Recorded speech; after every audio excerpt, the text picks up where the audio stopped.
going to go ahead and get started. Good morning and welcome to the Community Development and Transportation Committee meeting for January 29, 2020. The purpose of the committee meetings are for the city departments to pass along information to the city council and discuss initiatives listed on the published agenda. By ordinance, the committee consists of the mayor, members of the city council, and the city administrator. The ordinance mandates the city administrator as the chair of the committee meetings. By ordinance, the committee makes no formal decisions on committee matters. Rather, items are voted to move to a mayor and council meeting for consideration and vote, or the staff receives guidance from the committee regarding a matter. This is a public meeting, but not a public hearing. Therefore, while the meeting is open to the public, we do not take public comments or questions during the committee meetings.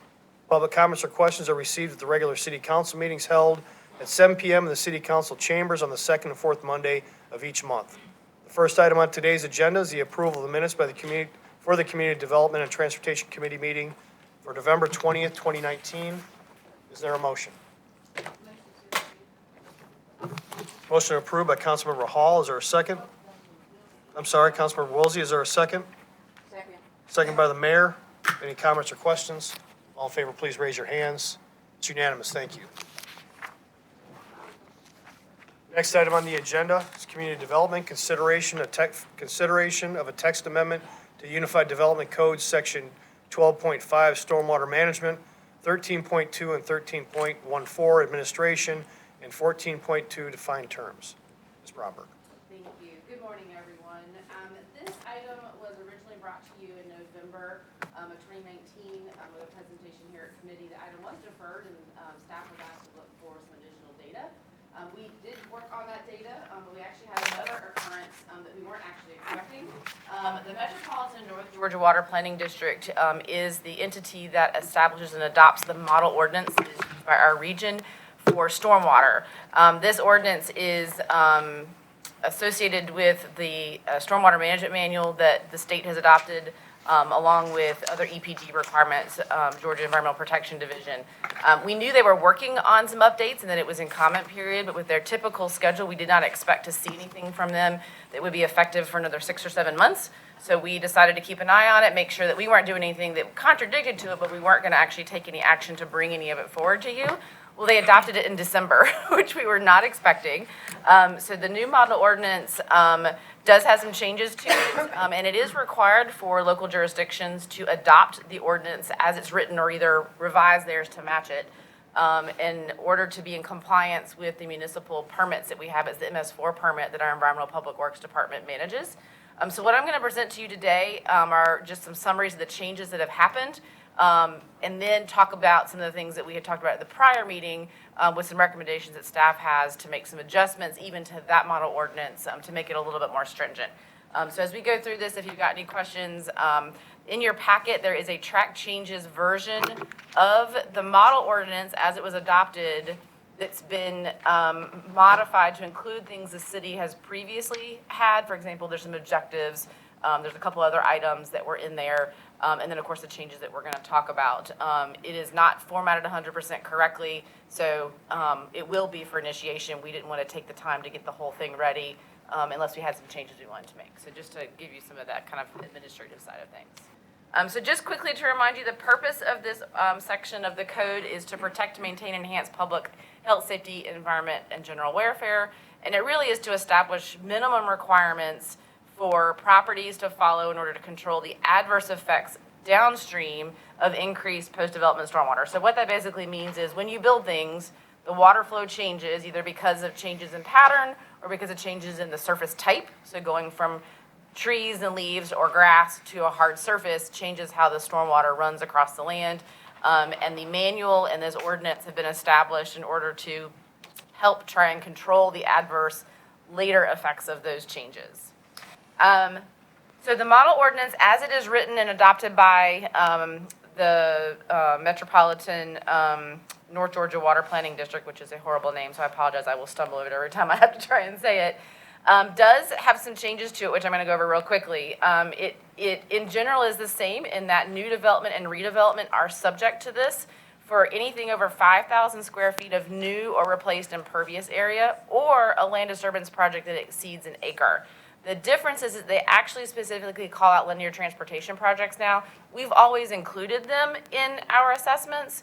We've worked with our transportation department and other projects that are linear projects, but they actually specifically listed as a project type now. So it's not a change in practice for us, or even really in just the way that we've adopted the manual work with transportation projects, both from a private and a public perspective. It's just that they actually call it out now. So that is the same as what we have in the ordinance today. It also applies to common plan and development. So what this means is larger developments that are going to be maybe 30 single-family houses. They come in and they do the pre-work of getting infrastructure in, getting your lots pre-ready, and then they come in and do the individual lot construction is referred to as a common plan development. It can also be the same thing with commercial. We have a larger commercial development that then is coming in phases for construction. And then the hotspot land use is also still in there, and this is basically areas where you've got maybe different chemicals, gas stations, some industrial areas where there is a need to make sure that there's additional stormwater measures and protections in place just because of the type of use that's there. Again, none of that has changed as far as the applicability is concerned. There are some exemptions that have been changed. These are the ones that are, they've added some basically, but they've also taken some away. So I'll go over the ones that are in there today, and then I'll discuss the two that were removed. So emergency repairs by local, state, or federal agencies. Trenching for utility work. This is typically either in the road or even on the side of the road where they're just cutting straight down to the ground. They may have to replace the asphalt or the concrete on top of that, depending on the surface they're under. And so it just doesn't make sense to force them to then comply with stormwater, so they've received an exemption. Stormwater management or environmental restoration. So basically, if we're doing our own stormwater management and we make some adjustments or changes to it associated with that, we don't have to retroactively go back and change what has been designed and installed. Again, repairs to existing stormwater management facilities. Agricultural land management and silvicultural land management, both of these were in there before. This is basically providing exemptions as long as they don't have structures. If they're building very large roofed structures, then that's a different story, but the actual possibly over an acre of disturbance because they're plowing a field, they're not going to be required to comply with the stormwater ordinance. ADA modifications to existing structures is one that they've added as an exemption that was not included in there previously. And then again, city linear transportation projects are now being called out. However, if they are found as a part of the evaluation that's done that it's infeasible to do stormwater, for example, there could be utility conflicts in the right-of-way. They could be that in order to be 100% in compliance, they have to spend a significant amount of money on additional property in order to implement it. This is something that we've worked with transportation on. The Department of Transportation, Georgia Department of Transportation actually follows a similar procedure. They've just captured it in the actual language of the ordinance, which is the practice that we've all been following for quite some time. The two biggest changes is that there were two exemptions that were removed from the previous ordinance and or that were in ours that we would not necessarily be able to keep in there anymore. And that is the single family or two family lots that are not part of a subdivision. So one of the things I brought up at our last committee meeting where we talked about this is that if a house is on a piece of property that we don't have a record of it being subdivided, so it's been that parcel the way it is forever and ever and ever, and hasn't come in what I'll call recent history to be subdivided or as a part of a new common plan of development, they are exempt from complying with stormwater ordinance no matter what kind of impervious surface they put on the property. And I gave you guys an example at the time, and we can go back to those pictures if you need to. I don't plan on going through all of that again today, where smaller lots closer into the downtown area of the city that are outside of that subdivision, they're exempt. And over time, we have some that are 95% impervious because they've added this, and over time, it has become where they basically have been able to pave, for lack of a better term, their entire property, which can have some pretty dramatic impacts on the downstream neighbors just because of those changes over time. Also, previously, additions to existing houses were exempt. That has all been removed. So basically now it's just a straight up square footage. Everybody has to comply. It's 5,000 square feet or more. The ordinance is in effect. One of the additional items that we had as a city in the past to make it more restrictive is that we lowered that threshold for commercial properties. And we do want to talk about that to keep that in there, but we want to make a change to it. So we're going to talk about that again in a minute. I can't remember exactly what's next. So this is some additional changes that we as staff are recommending be made to the model ordinance to bring it into compliance with our previous ordinance, the one that exists today, as well as some changes in policy and practice that we have here in the city. We want to make sure it's captured in the ordinance. For example, we have a shared stormwater facilities policy that our Environmental Public Works Department manages. It's related to off-site and even regional stormwater facilities. That language was not included in the model ordinance, and we want to make sure that it's in there because we have some specific requirements that we want to make sure are met if a developer is going to use this kind of approach. In addition, since we have two different departments who work on this particular item, whether it's in the design and construction phase or in the maintenance phase, we wanted to make sure that whoever's reading this ordinance, if it's the developer, if it's a designer, that they understand who's responsible for what. So what is going to be responsibility of Community Development Engineering Division, what's going to be responsibility of Environmental Public Works, and where are both of them required to concur. For example, if there's a variance to the design standards, both departments are going to have to approve that variance in order to allow it. And that's going to be a situation where, based on the site context, maybe they can't meet the stormwater ordinance 100%. And so there's some measures in the manual that allow us to kind of step through as we go through the process, what is best for this site. It's going to be something that requires, especially if the public infrastructure is involved, we want to make sure both departments are having a say to that so that we've got a good communication back and forth. In addition to that, there are definitions that are now included in the model ordinance that were not necessarily, they were not included within the ordinance of the UDC. They were put into our Article 14. And to be consistent with Article 12, our erosion control, floodplain, and now stormwater definitions that are specific to that ordinance are actually included in that section. And then, as I'll show you on the next slide, when we get to the defined terms in 14.2, if there's any overlap, we want to remove them. So anything that only applies to stormwater is going to be in stormwater. If it applies to everything else within the UDC, we keep it in Article 14 as well.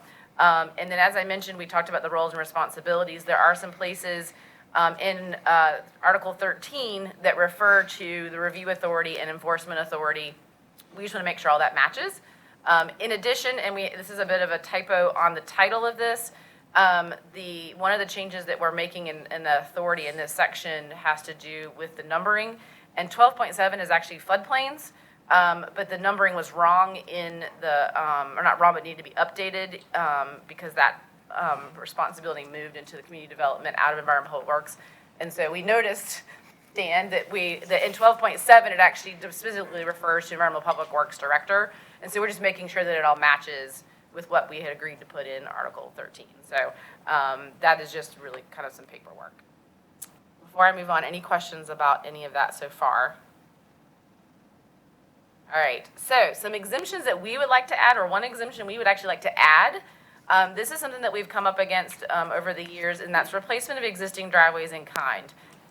In the past, if it was 5,000 square feet or more and it needs to comply with stormwater, we've tried to work with property owners to do something. But we also feel like just replacing your driveway is really a maintenance thing, and so we felt that it's something that should be an allowance for an exemption if they're doing it in kind in the same location. I think you just answered what my question was going to be. My question was going to be, what if they're greatly increasing the size of the driveway and all that? Absolutely, and that would be reviewed case by case to determine if these other things we're going to talk about would be triggered. Absolutely. And in kind means the same type of, if they had impervious pavers, it would be with impervious pavers, Correct. Concrete with concrete. Correct. And if they went from concrete to asphalt or asphalt to concrete, we probably wouldn't have too much of a concern about it because the structure itself isn't going to be terribly different. The footprint, and again, you're right, if it's something that is an impervious paver where they've got some sort of a system and they want to replace it with concrete, we'd probably have an issue with that because it serves probably some sort of stormwater purpose to begin with. But if they wanted to go from concrete to a paver system, we'd encourage it because that's actually great. So we put it in kind in there because it's mostly to do with the size of it, but we would look at that as well. Anything else on that one? All right. So this is the one that we spent the most time talking about last time. It'll probably take us a little bit more time to get through as well. So as I mentioned in Article 12.5, the stormwater ordinance today, the square footage is reduced for commercial properties. It actually reads non-single family. That if you are under 5,000 square feet of new or replaced impervious, but over 1,000, then you're required to provide water quality is what it reads today. There's been a lot of some changes in the manual and in the ordinance to refer more to runoff reduction, which is probably better explained by the city engineer if you have questions about it, which is why I had her up here. But as we've looked at, as I mentioned, some of these smaller in-town lots, and even some larger lots, frankly, that might have been exempt in the past, we have found that there's a lot of smaller thresholds that over time are having pretty significant impacts on our streams, on the downstream conveyance, especially when it's ditches, and even some of our downstream public infrastructure, because of the changes in the volume and the flow and how the water is behaving when it leaves those properties. And so the recommendation from staff is that, and I'll back up just a minute, the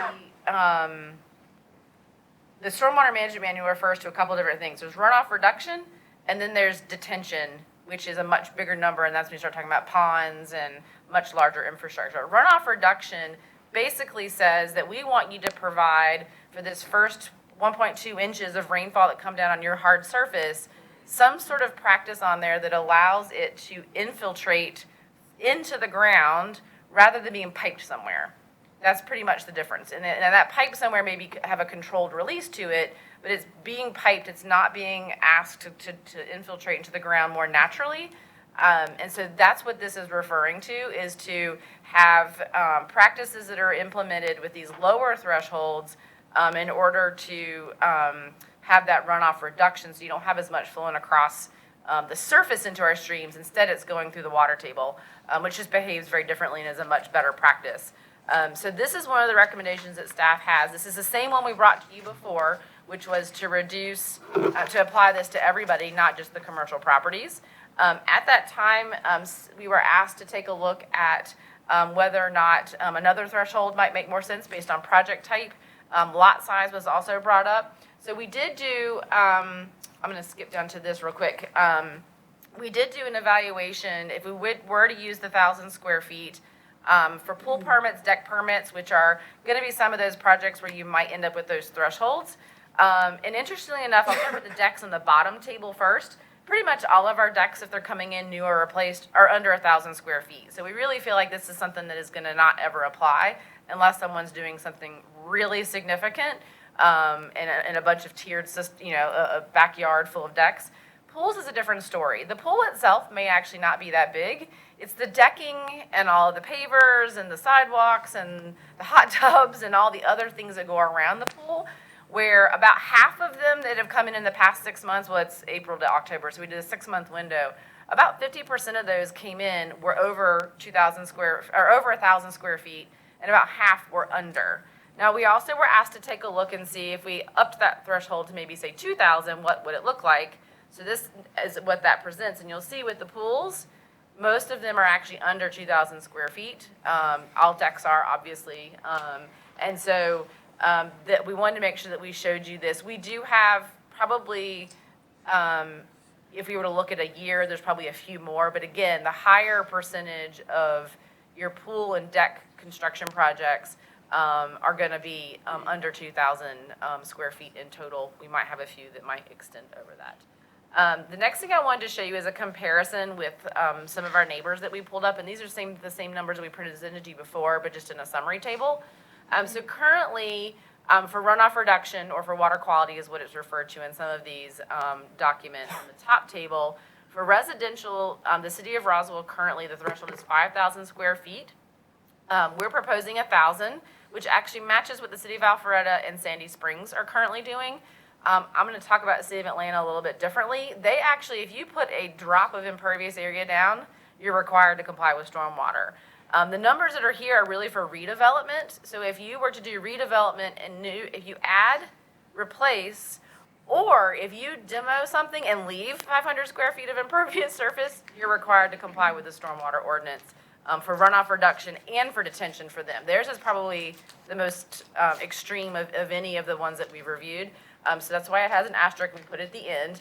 But comparing ourselves with Alfred and Sandy Springs, the numbers are very, very similar. So for detention, which is when you're looking at much bigger projects, you are looking at ponds or maybe some underground detention facilities. We are not recommending any changes to that. We currently require 5,000 for both residential and commercial. Alpharetta does the same thing. Sandy Springs is actually 1,000. Because of their drainage basins and that they feed to Peachtree Creek, they have made some changes to their ordinance that actually reduce those thresholds for everybody for both runoff reduction and detention. And they've even got some other increases in the volume that you're required to do. So if the manual says it's an inch, they may be doing 1.4 inches. I don't remember the numbers, but they do have a much more strict policy they've put in place because of some of the issues they've got with water quality with Peachtree Creek that they have to feed into. So I'm going to open it up to questions. The biggest thing that we would like to talk to you about is this specific applicability recommendation, which is that runoff reduction, not detention, but runoff reduction. We would actually lower that threshold for properties from 5,000 to 1,000 square feet. And I do have some of those aerials if you guys wanted to look at that. I wasn't going to go back through them all.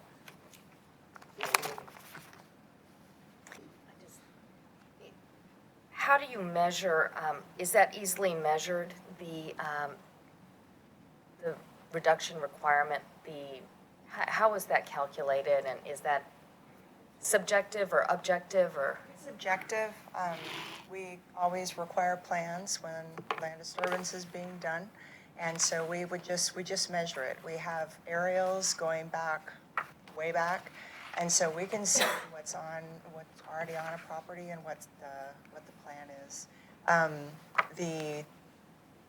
So it's objective, and the feature itself is objectively sized. So it's a trench that's this wide and this deep and this thick. Each of the practices have very specific requirements for calculating what's the volume you need to do, and then how big does your facility need to be to accommodate it.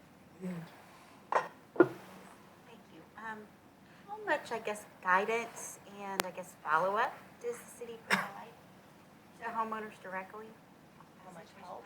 Yeah, well, just in guidance is exactly what to do, where to put it, and then do you actually follow up to make sure that it's done correctly? When they have we do follow up as it's being constructed, and they do get an inspection. That's part of the MS4 permit. All green infrastructure, and these are considered to be green infrastructure. All green infrastructure installations are put on our inventory, and they are inspected every 5 years. In the Environmental Public Works Department, we have sent out letters that provide inspection forms and guidance for folks to look. But these are generally things that are in the low spot, water flows to it, and they just work. As far as design, if we have a homeowner, we spend a lot of time with homeowners to help them get the installations that they need. If it's a professional, we give the professional our requirements. We give them comments, but homeowners, we really spend a lot of time making sure that they have what they need and work with them, because these features have to be on the downhill side, so that it requires some flexibility. Does our stormwater program have an education component to it, where we provide some sort of training throughout the year? We don't necessarily have anything through our department. The only thing that we have been doing recently with Environmental Public Works is at least once a year, we have been working with real estate agents to educate them so they can then help their customers. But we do have, because of the way community development is set up, with having us available to the front counter if anybody comes in or if they set up an appointment, we are doing ongoing, just individual training. We actually have talked internally at the department of trying to do some training for some other topics, not necessarily just for stormwater. So it's something we certainly could look into. Because it's been more on a case-by-case situation based on who's coming in, the homeowner assistance is at such a lower volume that, when I was city engineer and as Danelle was city engineer, working with them individually to get them the resources they need has worked really well. And then, as she said, the professionals were like, there's the book, follow it, and we'll see if you met it or not. And then even during construction, I personally worked with a homeowner who was in a subdivision. It was a lot that hadn't been built, so he had to comply. His house was upstream from a detention pond, so he had certain things he had to do, and he chose to do rain garden, I believe. And so we worked through, these are the different types. This is what it may cost for you to do, just to give him some samples. He worked through the calculations. Our stormwater plan reviewer checked them to make sure that they were in line. And then our inspector was out there helping, and if there are questions that came up during construction, we had staff available to help answer those. They're not as high frequent as the ones who are professionally having it done, so it's not been overwhelming so far. So, back to the slide of comparison detention. Yes. You mentioned Sandy Spring has an issue with a particular creek. So my question is, in Roswell, do we have potential issues with any creek that might be making us think to go to 1,000 square feet like Sandy Spring? So not necessarily. They have a little bit different, and you've been a lot more probably involved in some of the work that they have done or what they're doing. Theirs is a couple of pieces to it. One, I think, is the Peachtree Creek itself and the water quality and its downstream issues. I think there's been a lot more direction provided, maybe even to encourage the city, because it's probably the worst quality stream that we have in the metropolitan area because of all the industrial uses that are along it and just development in general. For us here in the city of Roswell, more of it is an issue. We do have some streams that are classified as having water quality issues. This change wouldn't necessarily fix that, because the problem they have is classifications, because it's got other levels of things. It's fecal stuff. It's stuff that is not necessarily related to if we do runoff reduction. It's related to just the use of people's backyards. And so what we're looking at is that long term, the complaints and the things that we hear are, I'm having a whole lot more standing water in my backyard than I never had before. The stream is moved 10 feet closer to my house than it was when I bought my house 15 years ago. It's more of just general changes that are happening, not anything that's so it's a citywide kind of concern that has been raised over time, not because there's any one creek. I mean, obviously, everything goes to the Chattahoochee, so in some cases it doesn't, but we have that of an issue. We do have sometimes when, for example, there's a lake in Mountain Park that every stream that goes into it comes to the city of Roswell, and so anytime there's an issue with it, they raise questions, and their questions are probably more on erosion control concerns, not necessarily stormwater, but it's all related. So this ordinance is required because of the MS4 permit, which is required because in a part of that require is erosion control plan. So they're all interconnected with during construction and post-construction designs. So right now, we don't necessarily have any specific stream that's requiring this. It's really more of just a general observation of the pattern of increased complaints, concerns, things that we've seen during construction on projects, or even just our own observations of what's happening in ditches and streams, the smaller ones in particular around the city. Thank you. And if I can just say, the best additional detention does not necessarily result in better stream quality, and it doesn't result in less erosion.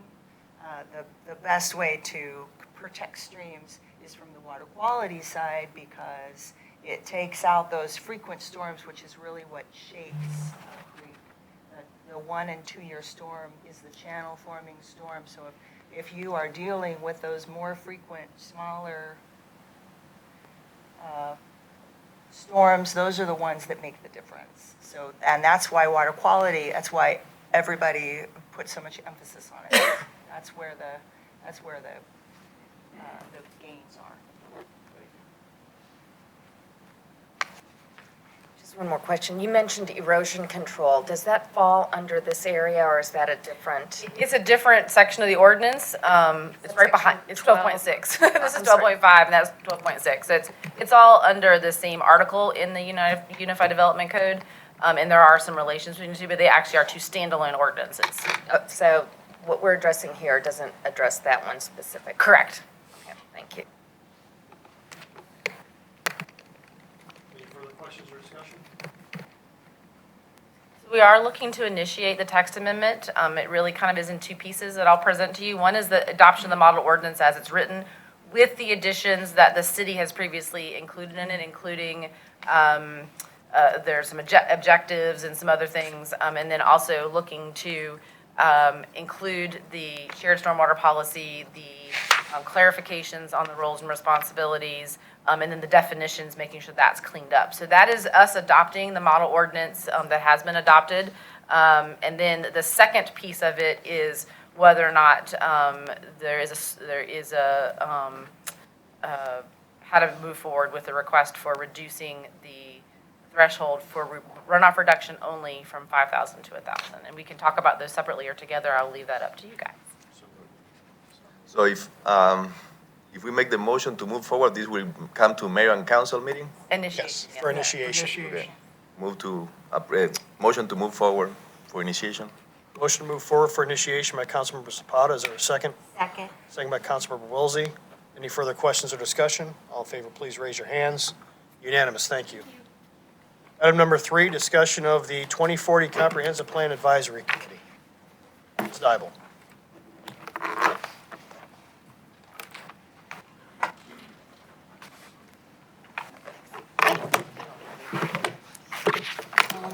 I don't have any slides today for a change. So basically, as you know, we have begun the process for the 2040 Comprehensive Plan. We've had a couple meetings with our consultant. What I'm here for today is to discuss with you about the advisory committee and request from you several members so that you can put the committee together.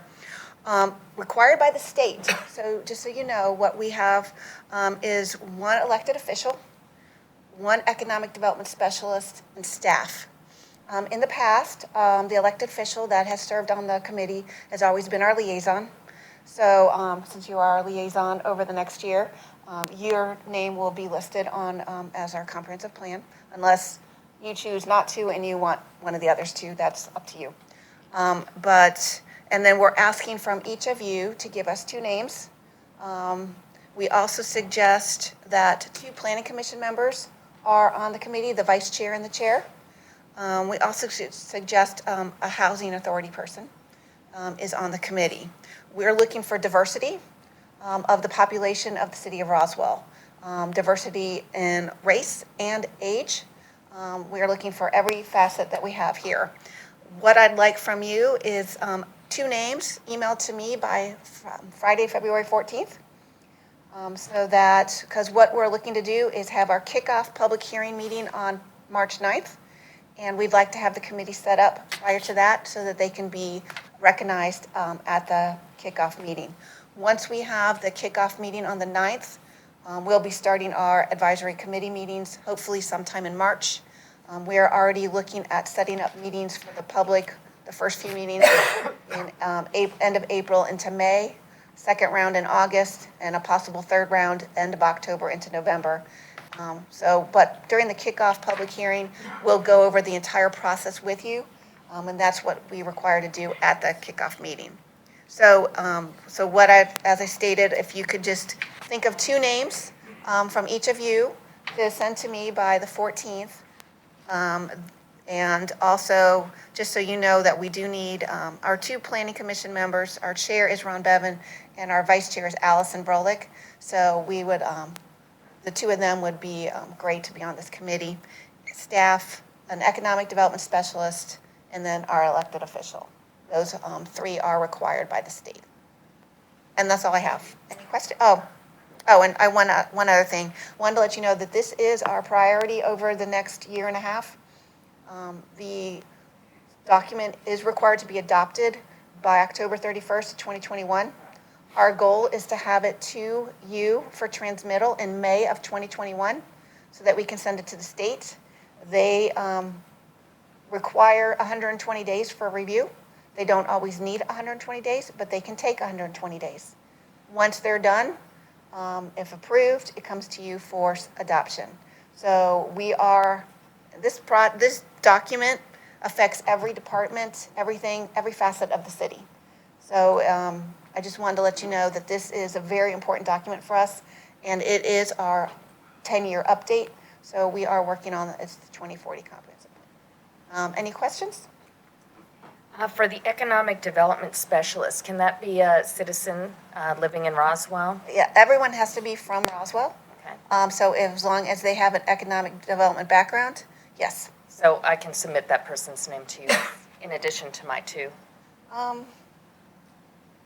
we're looking to have no more than 20 people on the entire committee. Once you get to anywhere from 15 to 20 is, you get too many, it becomes very complicated. No, I just have two people and then a name for an economic development specialist. That's somebody living in Roswell. You just have two people. You get two people. Oh, that's it. Okay. Yes. Everybody gets two. You can share this person with someone else. Okay, I'll share. What's the criteria, just a resident? Has to be- A resident, they all have to be residents.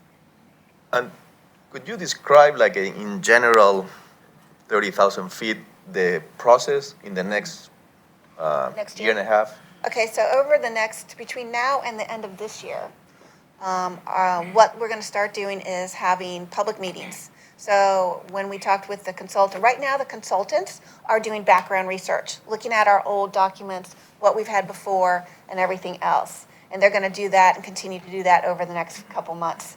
We also met on Monday with our community relations team to start helping get the word out once we really get going, how to promote it to the city. And so that is in play now also. And then starting in April, end of April into May, once we set up the public meetings, they're going to be talking with all the people about what do we want to see, what's the vision and everything else. We're going to build on the strategic plan. We have talked with the state regarding the fact that a strategic plan has been in play over the last year. And so we're going to build from there and work towards the goal related to that. And then once the April, May meetings are done, the consultant will take all the documentation. There'll be numerous meetings with the committee throughout. Most likely, when we did this 10 years ago, we had a meeting once a month with the advisory committee. Get their feedback, how they help promote. We're going to do some education, try to get some videos out there to explain what is the comprehensive plan, why do we do it, why is this so important for the city. So that will be coming up in the next couple of months, I'd say in the first 6 months also. Once we get through the first round of public meetings, and then we get into the summer, won't be just kind of we don't do a lot in the summer. We'll ramp back up in August. The committee will be doing stuff in the summer, and the consultant, once we have the meetings, the first round of meetings. And then we'll ramp back up with second round of meetings. I can't say exactly what we're going to be discussing at every one because they've not been planned out yet. And then if we need a third round of public meetings, we're going to look at the end of October, first week of November. We don't want to get too close to the holidays. Once we get finished with all of that, the consultant will write the document. They'll put it all together. There'll probably be a public open house at one point in time for the final document once we get into play there. That'll probably happen, I would say, somewhere around January. Into February of next year. Once that's finished, we're going to be on track to get to the Planning Commission meeting in April of next year with bringing it to council in May. You did fine. I just want to Add that in. emphasize for the comprehensive plan that the desire of the staff, the desire of the state is that we get a lot of involvement for the community. And we make every effort to get the community to participate. Unfortunately, we never get as many folks as we would like to participate because the comprehensive plan is community-driven. It is the community's plan. It is the guide as to what you want to be when you grow up. And as Jackie mentioned, it involves all of the department, and we want to make sure that we do it right. We want to make sure when we send it to the state that they don't send it back. Right. Because they're a little more, they critique a lot more than they used to, but it is a very important document for any city, and it is a requirement for the cities and the counties in Georgia. I just want to emphasize community participation. Before you go, one more thing about the advisory committee itself. It's very important for this committee. They're the leaders of this plan, in a sense. We help them, the consultant assists them to give them an understanding, but they're the real leaders and the people driven to get the plan out to the community, to help the community understand everything. And so that's why when you submit your names, think very hard. Who would you like to be on here to represent, really the diversity of this city? You had a question? Yes, I did. You mentioned state review, and that's a fairly extensive process. What kind of things are they looking for in addition to the community involvement? Well, it's not what they're looking for. I mean, there's Just- no just that they- scale. They just want to make sure that the city has made every effort to get the word out and to encourage people to participate. I mean, if they don't look at because you have to submit kind of what you've done for public participation. Yes. They don't send it back to you if you say you only had 20 people to participate. If you showed that you've had a web page, you've put out press release, you've had flyers, you've had posters and notice, you've had meetings. That's what they look for, is the effort that has been made. So they're really basing it on the community effort, not the actual content and recommendations. They read through the They content. read through the do. content. They look at all the They read through the content. recommendations Uh-huh. and everything. In the last 10+ years, they critique a lot more than they used to. It's not just a document that, hey, you can check off. They look at every facet of the. And they look at the document to see if it's a forward-thinking document, not a here and now, which is why we're playing First Community, because Sure. all the other previous plans have been forward-thinking. That's what they Right. look for, things like that. They scrutinize your, not so much your issues, but your opportunities. How are you planning for this? How are you planning for this expected population increase? Those types of things. And as, you know, both Jack and I've said, they didn't always do that. It was, previously it was kind of like, okay, we got the plan in, let's wait for another 10 years. No, They've buckled down over the They- last 10 years, made changes. So we just have to be ready to go. yes. So a couple of questions. Do we have a budget for Yes, promoting, we've already- you it's know, part the of it. flyers, the printing material? Okay, we're All good on that. Our budget is taken care of. Great. My second question, what is the minimum level of commitment? I mean, you mentioned for the members of this committee, you mentioned once a month meeting. I'd say once a month, probably 6 or 7 meetings, maybe 8 tops. Okay. I would definitely say, and, you know, it'll be sporadic throughout the year. There could be a final meeting in the beginning part of next year, maybe. But definitely at least, I'd say, anywhere from 6 to 8. And what's always really good is when committee members don't just participate during the committee meetings, but they also come out to the community meetings and promote the effort and get the community to participate, you know, and give us their opinions. Great, thank you. Yes. We need people who are interested and want to work. And yes, it's going to take up some time this year for them, but we're looking for that. So, but basically, if you don't have my email, which I think most all of you do, you can send your names to Livia and she can give them to me. But if you do, if you could just email me your names by the 14th. If you don't, I'll be sending an email on Tuesday the 18th asking you for the names because we are closed on the 17th. I just want to say one more thing. I served on the 2035 committee, right. and it was just such a eye-opening and interesting experience to see, you know, the demographics and kind of really reach in and to dig in and get to know a lot about the city and how it fits within the region. And then also, we had some great conversations among the group and kind of taking the public input. So it's a very rewarding experience, and, you know, so you can pass that along to anybody that you're talking to about serving on the committee. Thank you. That's all I have. Moving on to transportation. Item number 4, consideration of a text amendment to the Unified Development Code to require the construction of multi-use paths as recommended by the Roswell Bicycle and Pedestrian Master Plan. Mr. Ralph and Mr. Cox.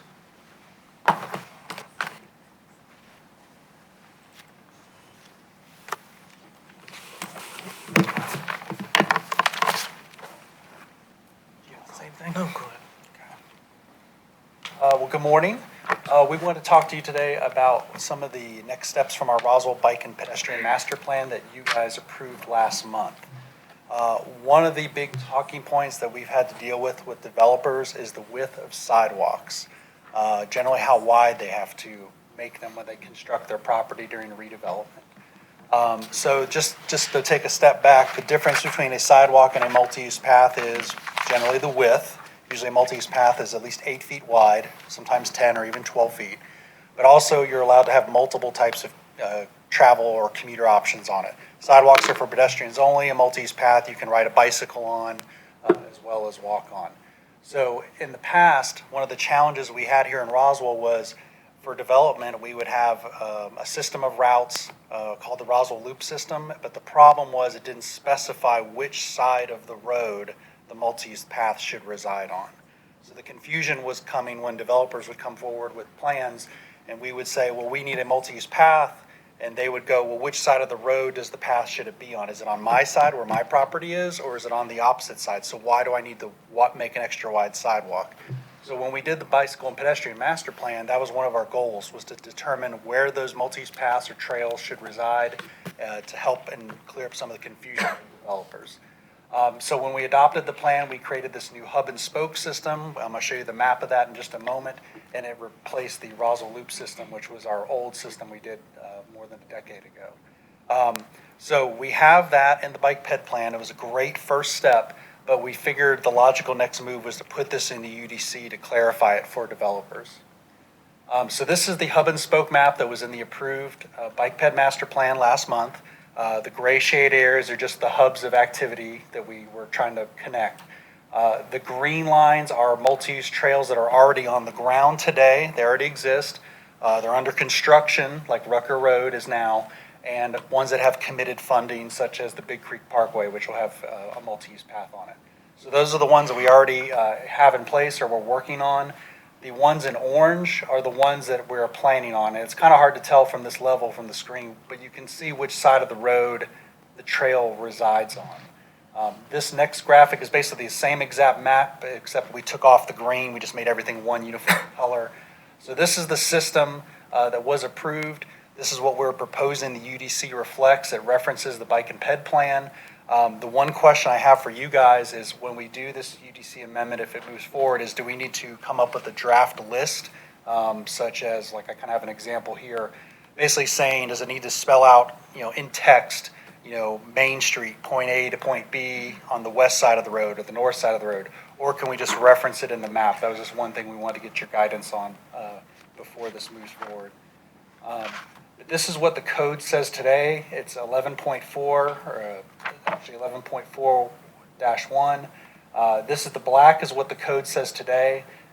So when a developer has to put in sidewalks, it has to be 8 feet along these corridors, say Highway 9, Crossville Road, and Holcomb Bridge.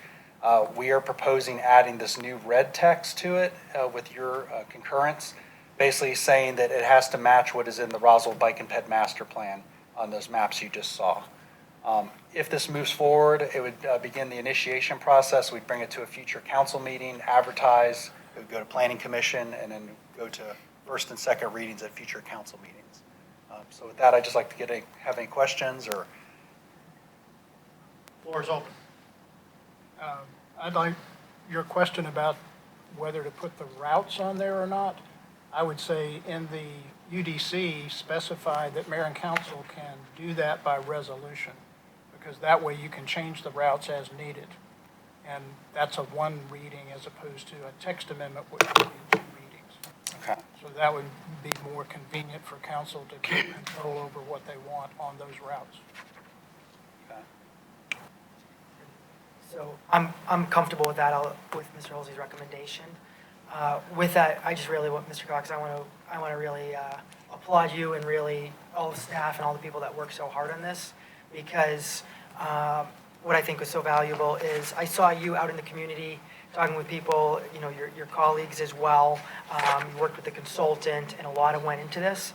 And when we voted to implement this on council, I really challenged the rest of the council to make sure this is not just a symbolic vote. This is not just saying you put together a nice deck or a nice plan and we're going to adopt it but then not do anything about it, and really challenge everybody that if you're not willing to support it and actually do something about it, then of course it should be a no vote. And I was really glad to see this got a unanimous vote from council, and I certainly appreciate you all working so hard to to bring this forward here and make it just clear to developers and clear to the community.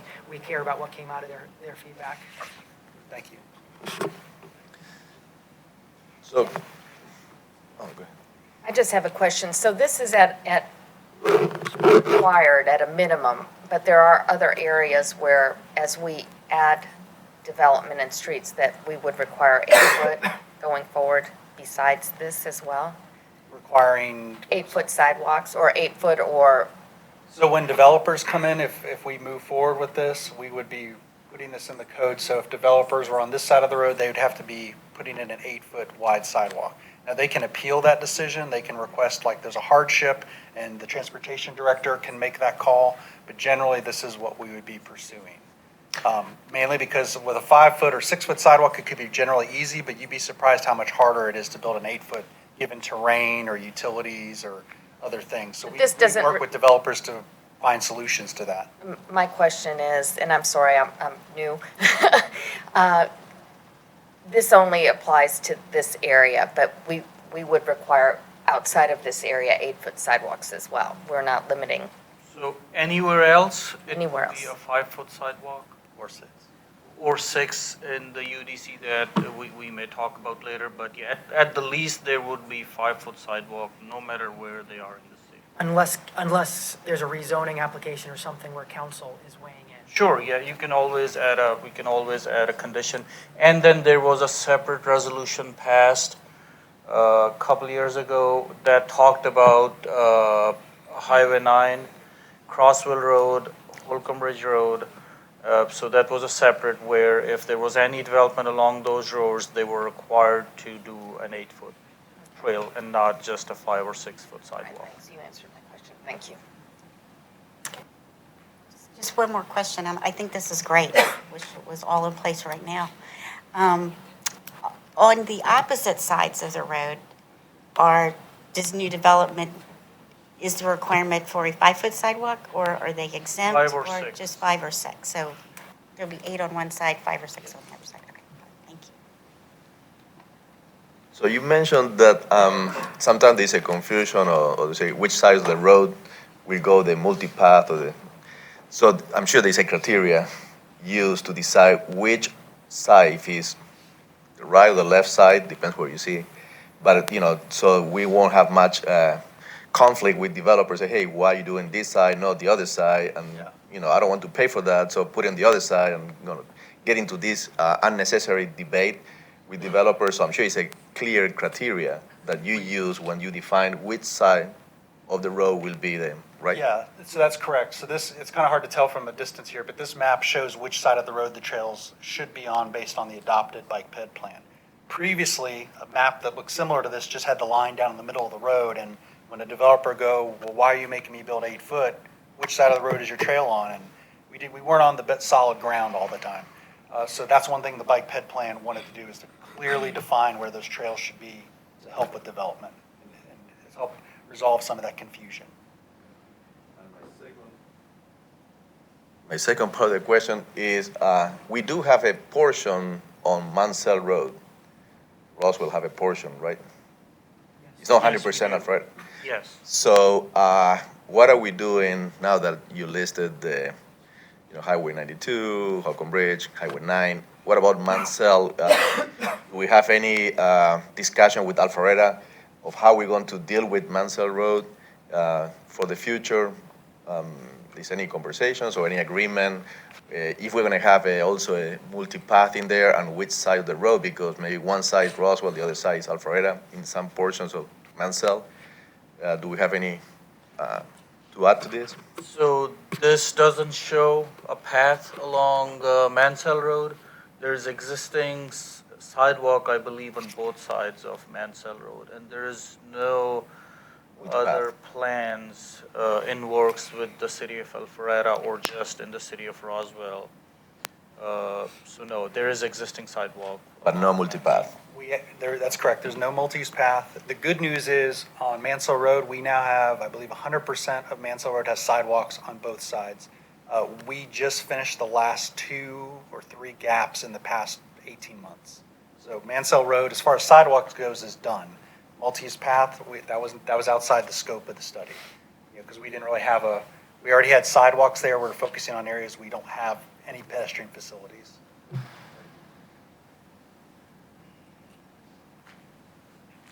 Any further questions or comments? Is there a motion on this initiative? Motion to move this to council with Mr. Halsey's recommendation. Motion to move forward by Councilmember Palermo. Is there a second? Second. Second by Councilmember Wilsey. Any further questions or discussion? All in favor, please raise your hands. It's unanimous. Thank you. Number 5, under transportation, consideration for the mayor and/or city administrator to authorize execution of a task order in an amount not to exceed $116,957.04 with the city's on-call consultant S&ME for construction materials testing for the State Route 9 Atlanta Street at Oxbow Road intersection project. Mr. Rolfe. Greg, I'm sorry.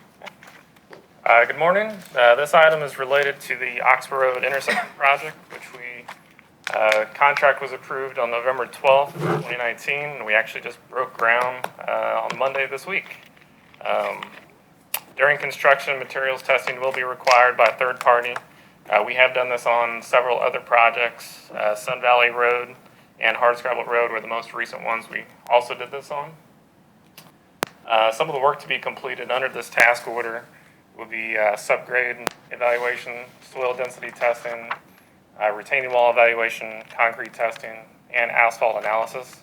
The two major ones will definitely be the soil density testing and the subgrade evaluation.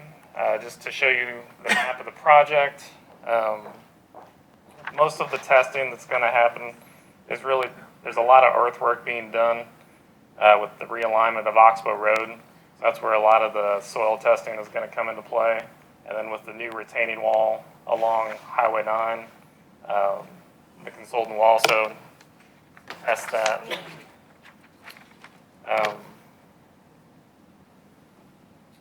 So staff is asking your permission to sign a task order with Environmental Public Works on-call S&ME for $116,000. There is money in the Oxbow T-Splost account in the amount of about $120,000.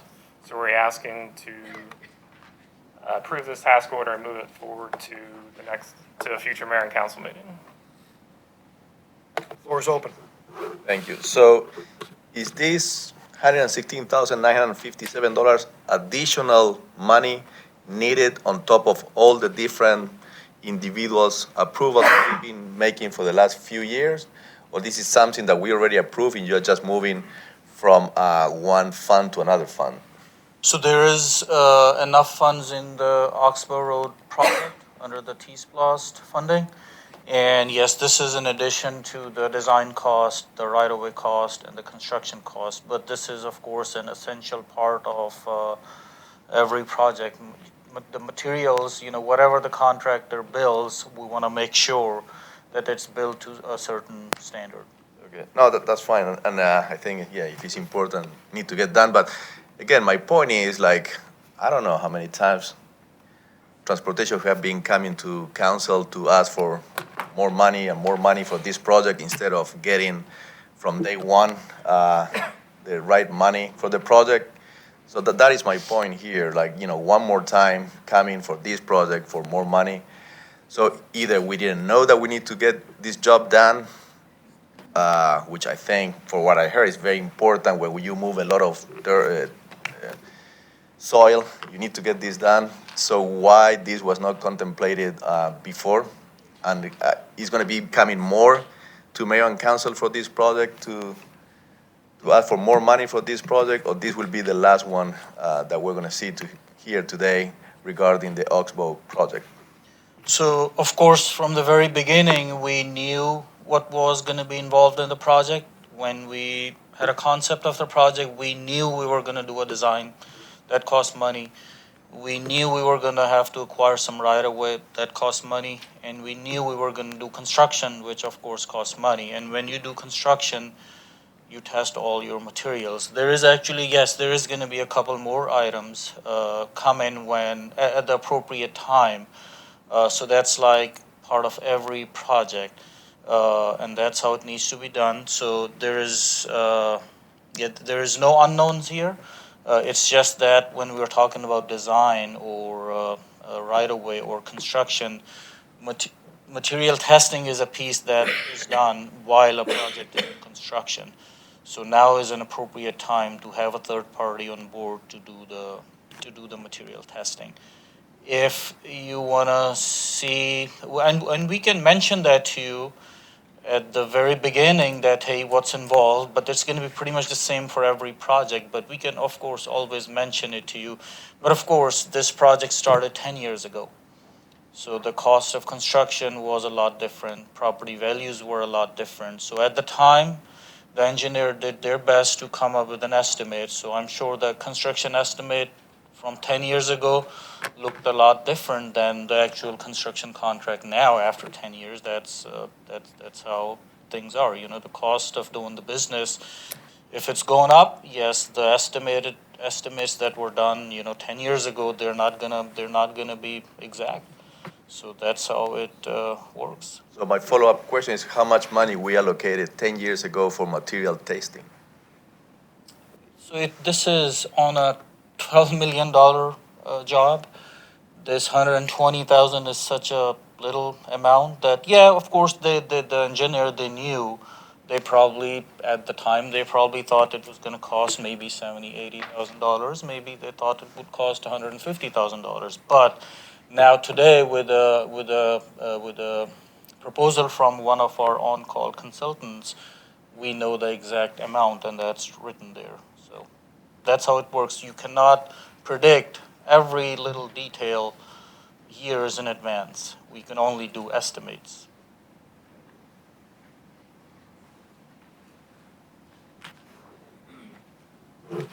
Any further questions or comments? Is there a motion for this issue?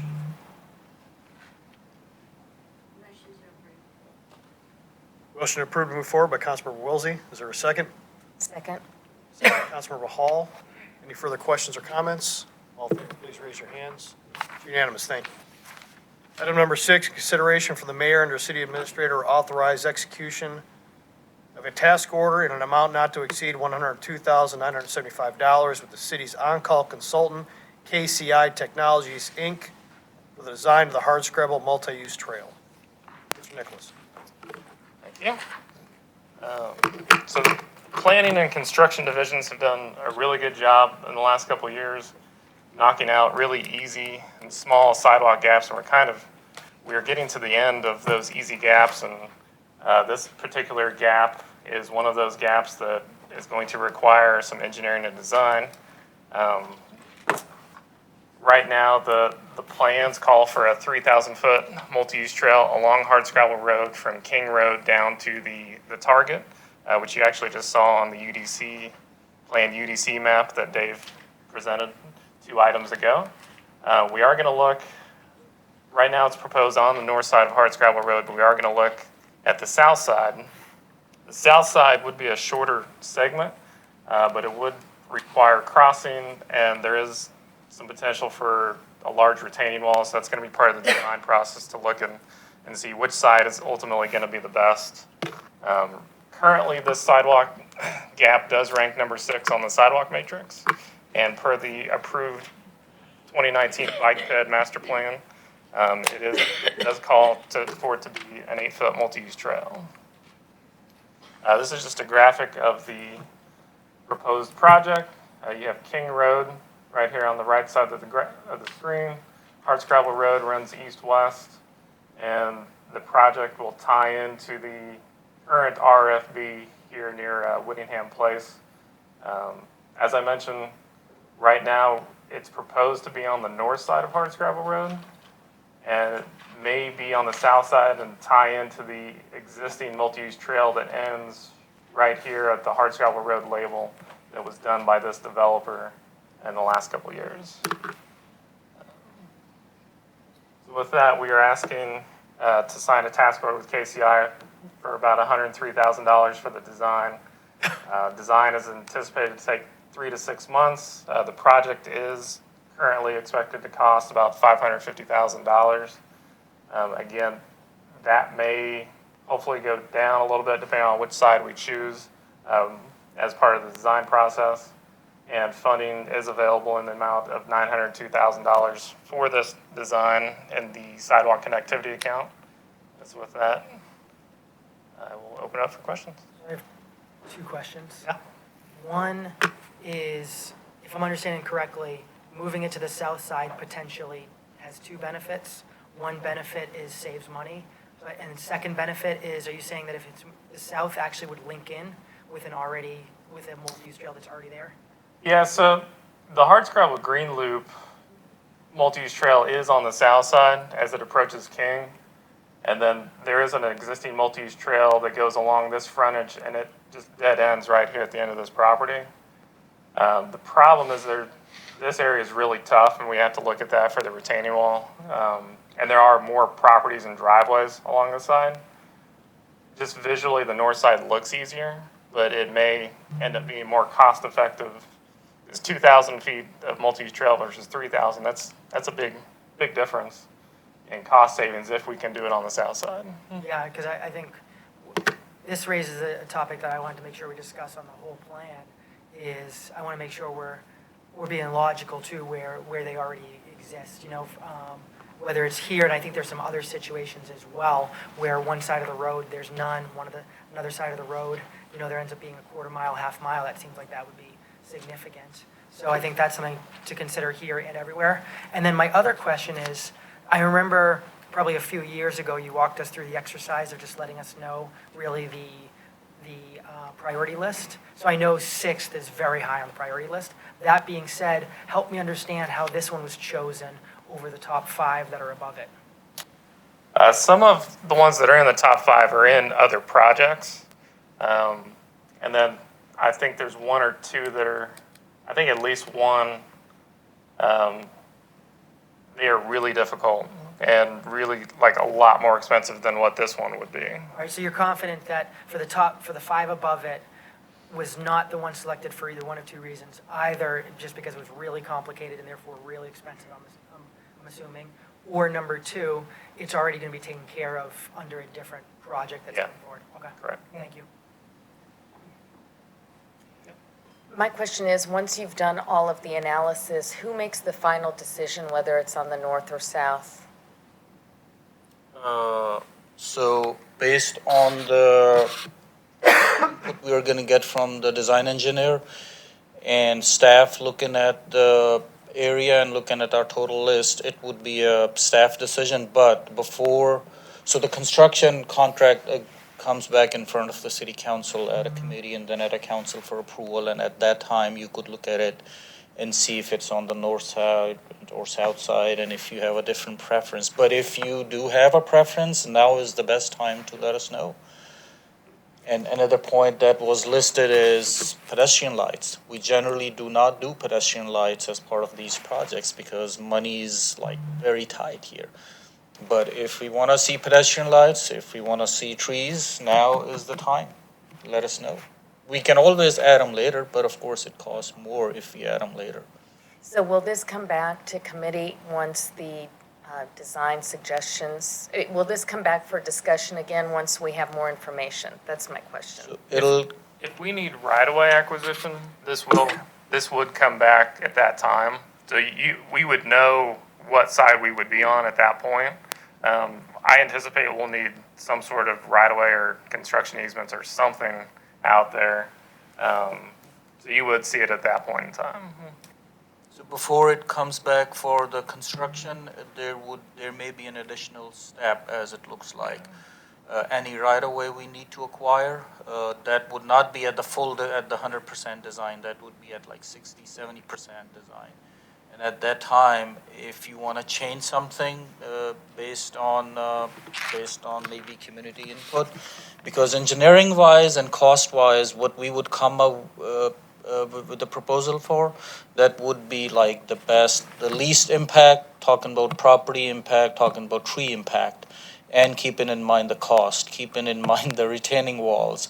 So what we would come up with and bring forward for your approval to move forward with would be the best alternate in professionals' mind. But if you want to change something at that time, you let us know. We just go a few steps back, spend some more money, and then kind of redo certain things. So we have opportunity to ask about whether there's existing lights, street lights on the part that exists, and now there's not going to be any lights. Those are the types of questions. Yeah. um, I think now would be a better time to talk about those. If we think pedestrian lights are a high priority for the city, based on the corridor, we could talk about them now, we could talk about them later, but the ideal time to talk about those things is now.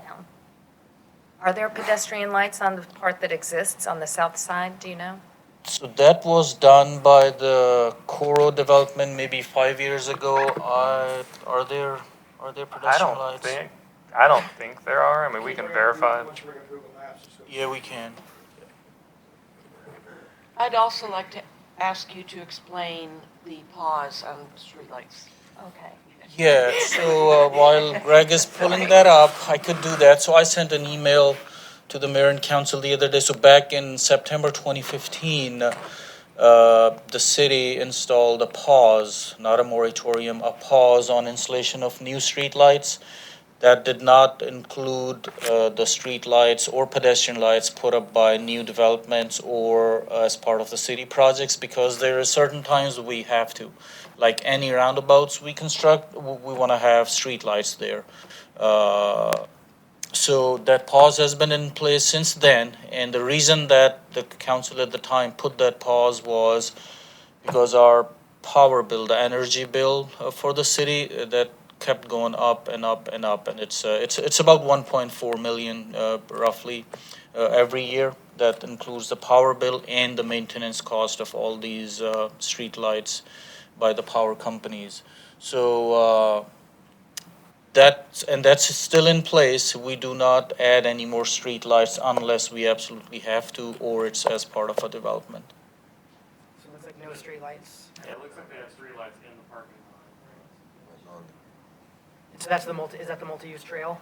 Yeah, That's so this, starting- yeah, this is where it ends. Right now. So that was built by the developer of that quadrant.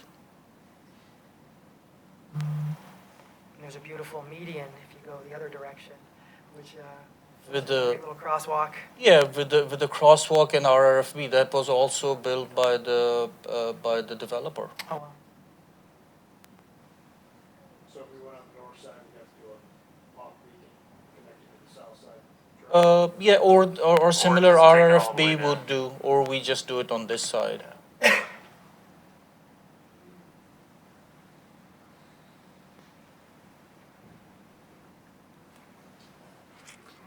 So, yeah, my question right now is not about this product, but it's more about the awarding contract to on-call consultant. We saw in the previous item that we award to on-call consultant. We're seeing on this item, and actually we're going to see this on the next item, item number 7, on-call consultant. So my question here is, what is the policy to use on-call consultant versus open for bid? So we have on-call consultants. We bring that contracts for the mayor and council approval every 3 years. In transportation department, we have 3 on-call consultants now. 2 are the ones we are using on a couple of these projects. The first one you saw, that's one of environmental public works department's on-call consultant.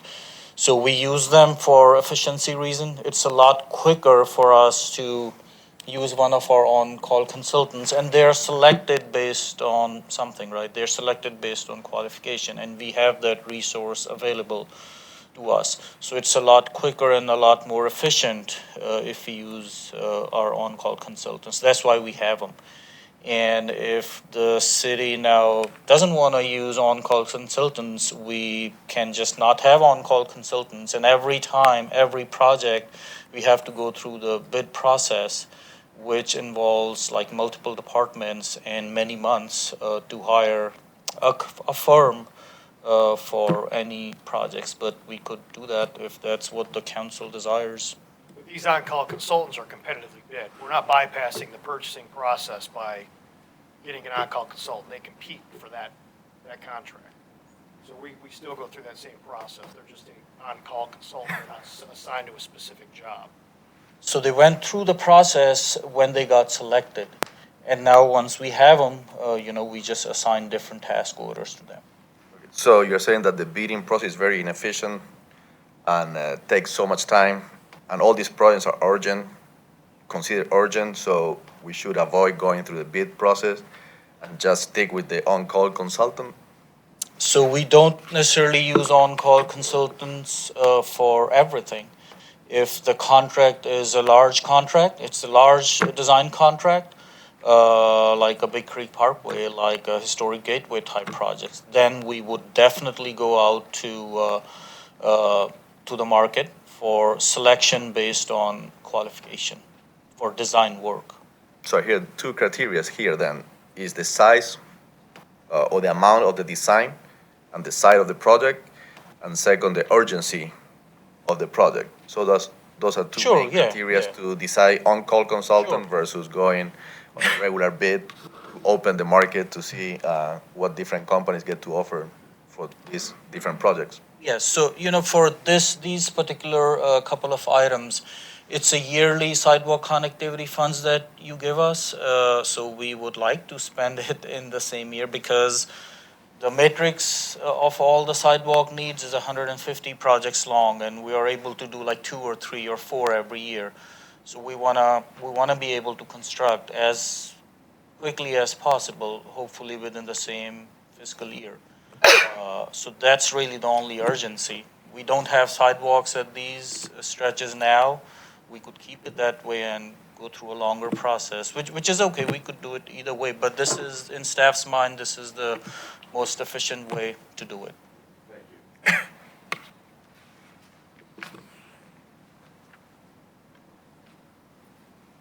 Any further questions or comments? Is there a motion for this initiative? Make a motion to approve. Motion approved to move forward by Councilmember Hall. Is there a second? Second by Councilmember Wilsey. Any further questions or discussion? So I'm going to vote in support of this. I just want clarification. So you are going to look at comparing what you see as the total cost for the north side and the south side, and that's something you'll keep us in the loop on? Am I understanding? We can, I guess, whenever it comes to so it'll come to council as is in a couple of weeks, but then after that, whenever we are ready to acquire some right-of-way, we could have, it'll come to committee anyway, and we could bring. Well, I would think even before, I guess, because your whole point was if you move too far down the process, then if there's interest in changes, there'll be additional costs to repeat some steps. And so therefore, I was expecting from the discussion that I was feeling like you're going to look at both the north side and the south side, see which one would be cheaper to fully implement, and then that's the one you would choose to acquire. Right? So we can bring it one more time to the committee if that's what I'm not even asking for that. I mean, that's Yeah. up to this committee. What I'm just asking for is just for you to let us know, just as an FYI or an update. We looked at both ways, and it seems like it'd be cheaper to do it on the north side or the south side. We can do an info item as part of the committee, and just one clarification, we just don't look for the cheapest Right. option. It's more than that. It's And- impacts to the properties. And that's just the trees, and information I'd want to make everything. sure Yes. you're disclosing to us. And Yes. it's up to you if that's an FYI in a committee, or Okay. if that's an FYI in an Okay. email, but just letting us know that you've looked at it, and here's the reasons why you're choosing the south or choosing the north. Okay, so we'll make sure that the council is aware and notified.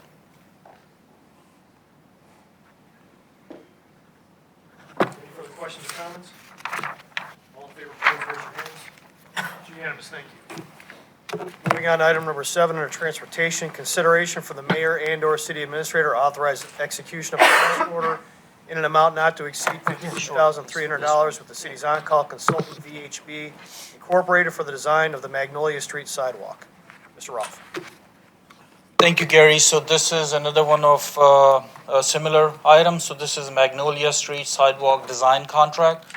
So here is a graphic of that. So on the right of the screen, you see Highway 9, you see Mimosa Boulevard, and then Coleman. And this is along Pine Grove, and actually it's called Magnolia Street here between 9 and Coleman Road. So You see, we have consistent sidewalk on both sides on Magnolia, at least, and Pine Grove, at least on the part where it's shown on the graphic, but there is this missing little piece. It's a 300-foot long missing piece.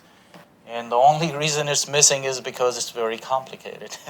So complicated means costly and impactful. So we just wanted to present to you what we have and get a guidance from you and a decision from you on this one. So now this sidewalk gap, that's ranked number 15 on the sidewalk matrix, and the total number of projects on that sidewalk matrix is 150. So again, number 1 through 14 are either picked up by another planned project, or they're just way too costly, like more than our yearly funding. So this would be the next one, and there is no easy ones on the top 20 that we could just go and hire a contractor to construct. So these are complicated ones. That's why we need to design them. That's why we are hiring the design contractor. Thank you for including that second bullet, since that was my question Yeah, earlier. okay. So I appreciate that, and glad to see that's the same situation. This is something I support. If you all remember, we did get a lot of feedback from a lot of residents of Pine Grove. So I'm glad to see this gap will be filled, but also really looking forward to the future where we can fill the other gaps down Pine Grove. Yes, as they come up as we go down the matrix, whenever it's time for the other gaps, we'd get to them. So again, the recently adopted bike ped master plan showed a trail here. So it's only a 300-foot long gap, but it comes as a package deal. So in the package, there's a 250 feet long retaining wall, because if you drive by the area next time, it's pretty steep. It's a big hill and with a lot of trees there, so it's very impactful. So the maximum height of the wall could be about 12 feet, and it's 250 feet long, and it is necessary to accommodate the path we are trying to construct here. And we're suggesting an 8-foot because the master plan shows that. So why the wall is necessary is that it reduces the impact on the property and the trees. But even with that, there's going to be about 30 trees that are going to be taken down. Around 30 trees that are going to have to be taken down. And the city arborists, they have looked at it, and they are saying none of those trees is a specimen tree. But I guess the only reason I wanted to very clearly state that at this point, at the beginning of the design process, that if we don't want to impact those 30 trees, we don't have to spend the money on design. We would just live with the gap as is. So, yeah, because this is concerning for me in additional information. I guess what I want to know is identical to the hardscrabble discussion. It sounded like with the hardscrabble, there's a discussion. It's planned for the north, but perhaps it should go on the south, based on cost and other reasons. And with the hardscrabble example, the potential benefits for it to go to the south side is there's already a multi-use trail for a portion, in which case that's less multi-use trail. The downside is the potential with the retaining wall or to if there's great impacts to people's yards, et cetera. So I understand that's the discussion there, and you're going to provide us that analysis. I guess the same question would occur here. Basically, why, given those complications, why would the multi-use trail be planned on the north side of Magnolia instead of the south side? So, Magnolia and Pine Grove, it's a couple miles, probably more than a couple miles long, and there's difficult areas on both sides. It's just that this is closer to Canton Street on the same side if you were trying to walk over to Canton Street. And what's different here in this case is that there is existing sidewalk on the south side. So we've gotten a lot of requests to fill this gap, but of course they're from the residents who live further west on Pine Grove, and then they want to walk to the Canton Street, which is like on their side of And Pine so Grove. I agree with that completely, but my whole point is there's a number of places that, based off the bike ped master plan, there's existing sidewalk, but there's a long-term goal to get Sure. to a multi-use Yeah. path. And so what I'm seeing here is I'm seeing a major challenge area. It's not that big of an area, but it's still a couple hundred feet of a major challenge. The other side, there'd be no immediate need. The irony is, there's potential development interest on the other side, which which if the land's gonna be disturbed anyways through development, there's Sure. opportunity for multi-use trail there to make sense. And again, at the end of the day, I don't care for any road if it's north or south. I'm just looking at cost and where there are efficiencies. And now I'm seeing another one here of why not potentially 5 foot on the north side and 8 feet on the south side to avoid all that disruption.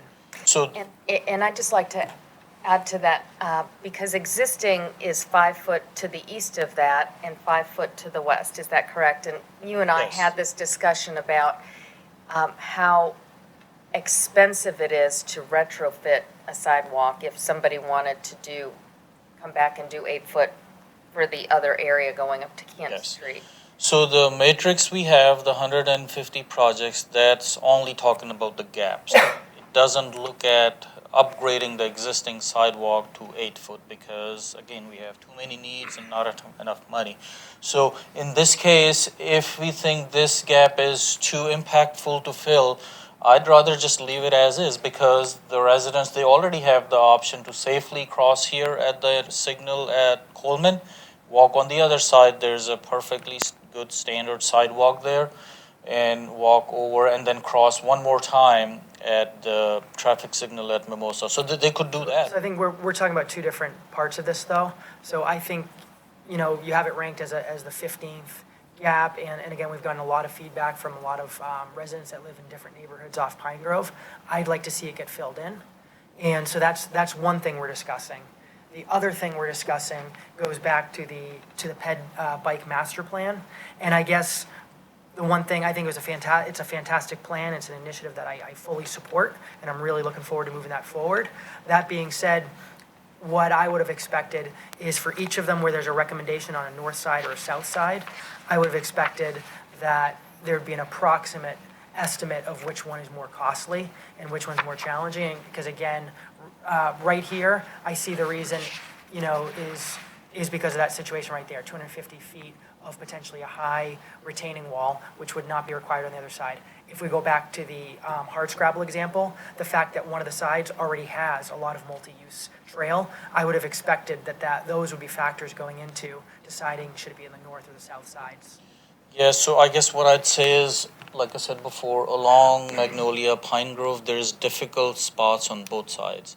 And of course, the difficulty becomes a bigger difficulty if we are trying to do an 8 foot versus 5 foot.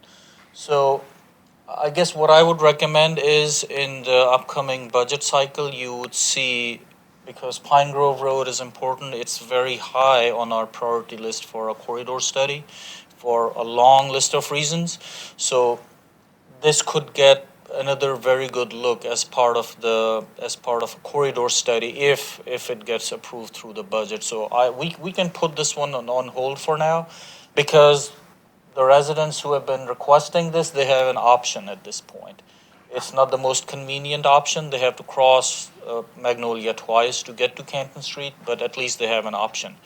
And I guess the whole intent of the matrix was to focus on filling the gaps, not necessarily upgrade existing sidewalks. So I would put this one on a hold till the time we're able to do a corridor study, and that study could tell us how many switch up and down we gotta do on Pine Grove if we want to put a trail, because there are several very difficult spots. And if you drive it today, you could see it on the south side. If you're driving west, you would see the sidewalk goes good ways, but then it ends where there's a guardrail and a steep drop. So that's where it ends. So that's a very costly fix, even to do a sidewalk. So I guess it could get looked at as part of the corridor study. I guess let's ignore this corridor for a second. The question I'm really trying to get answered is, we think of the whole bike pedestrian master plan. There's decisions were made in there, which if it's going to be a north side street or south side street, or vice versa, east side or west side, was one of the factors anticipated cost or complexity, or was that not one of the factors in deciding which? So it was, but the bike ped master plan, it's a plan. It's a planning study. It was not an engineering study. So of course, they did visual of all corridors. They picked up on the difficult spots and kind of gave their best recommendation. But when we go to the next step, which is look at a concept, get a survey done, look at some of the engineering challenges, that's where you can actually determine if there's flexibility to change which side would have more impact, depending upon if you're doing a 5-foot or an 8-foot.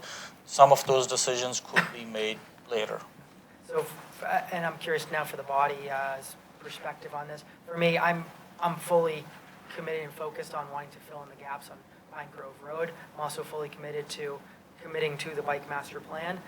That being said, with some of what I'm hearing, I'm leaning towards a preference to perhaps discuss this in next month's committee, but I'm open to what this committee thinks is the best course of action. So I see clearly that today there is options, safe options, crossing 3 streets if you come from one side of Pine Grove.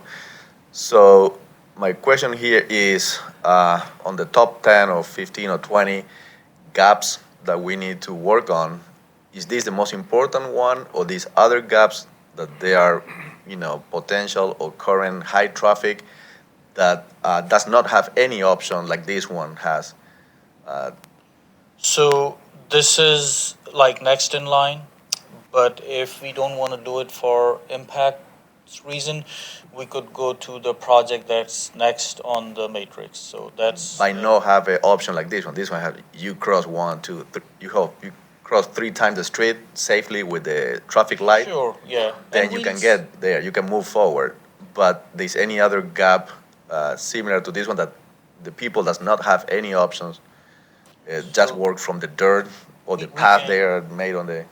We can look at the list, whatever is next, and bring that one back to you for decision. What I'd like to encourage, Councilman Zapata, based on your comment too, would you support if we deferred this till next month, and next month we would discuss both this topic as well as the next one on the list?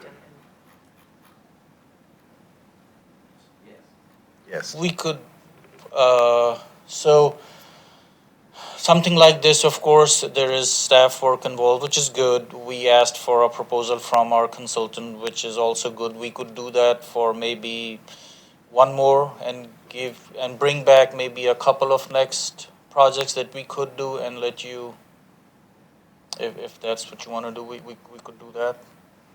Yeah. My question or my concern is the fact that now we're manipulating the matrix. And I'm sorry, I'm not willing to do that.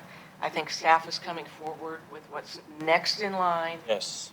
what the priorities are. They recognize the challenges here. They are also intimate with the other projects that are on the list in the matrix. And I personally don't want to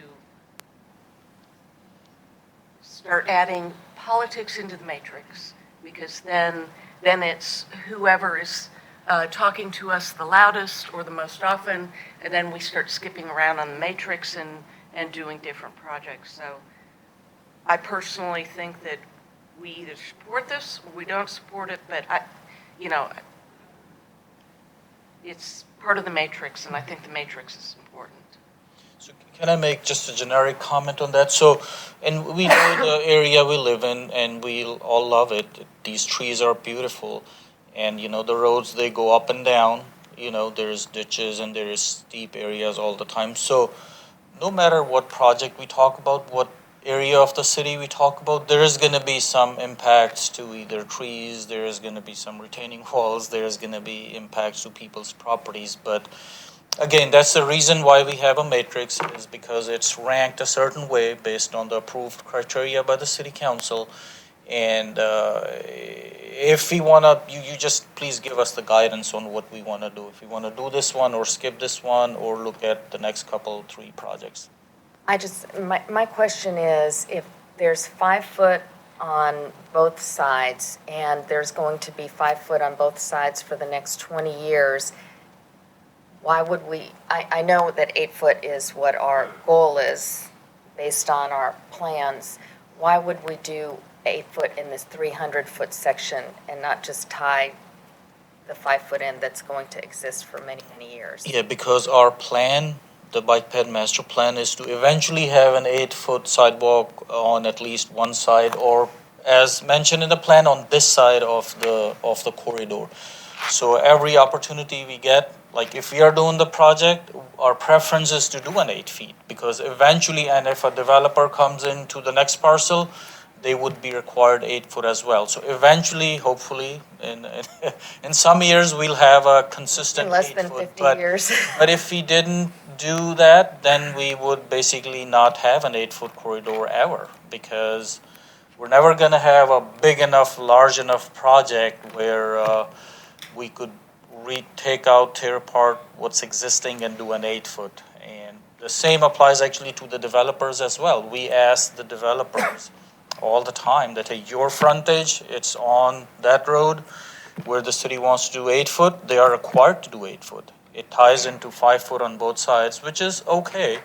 If there's the next developer, next parcel, they get 8 foot. If we do a project, we do 8 foot. So that's how the network is being built, and that still is the most logical way that we could think of to do it.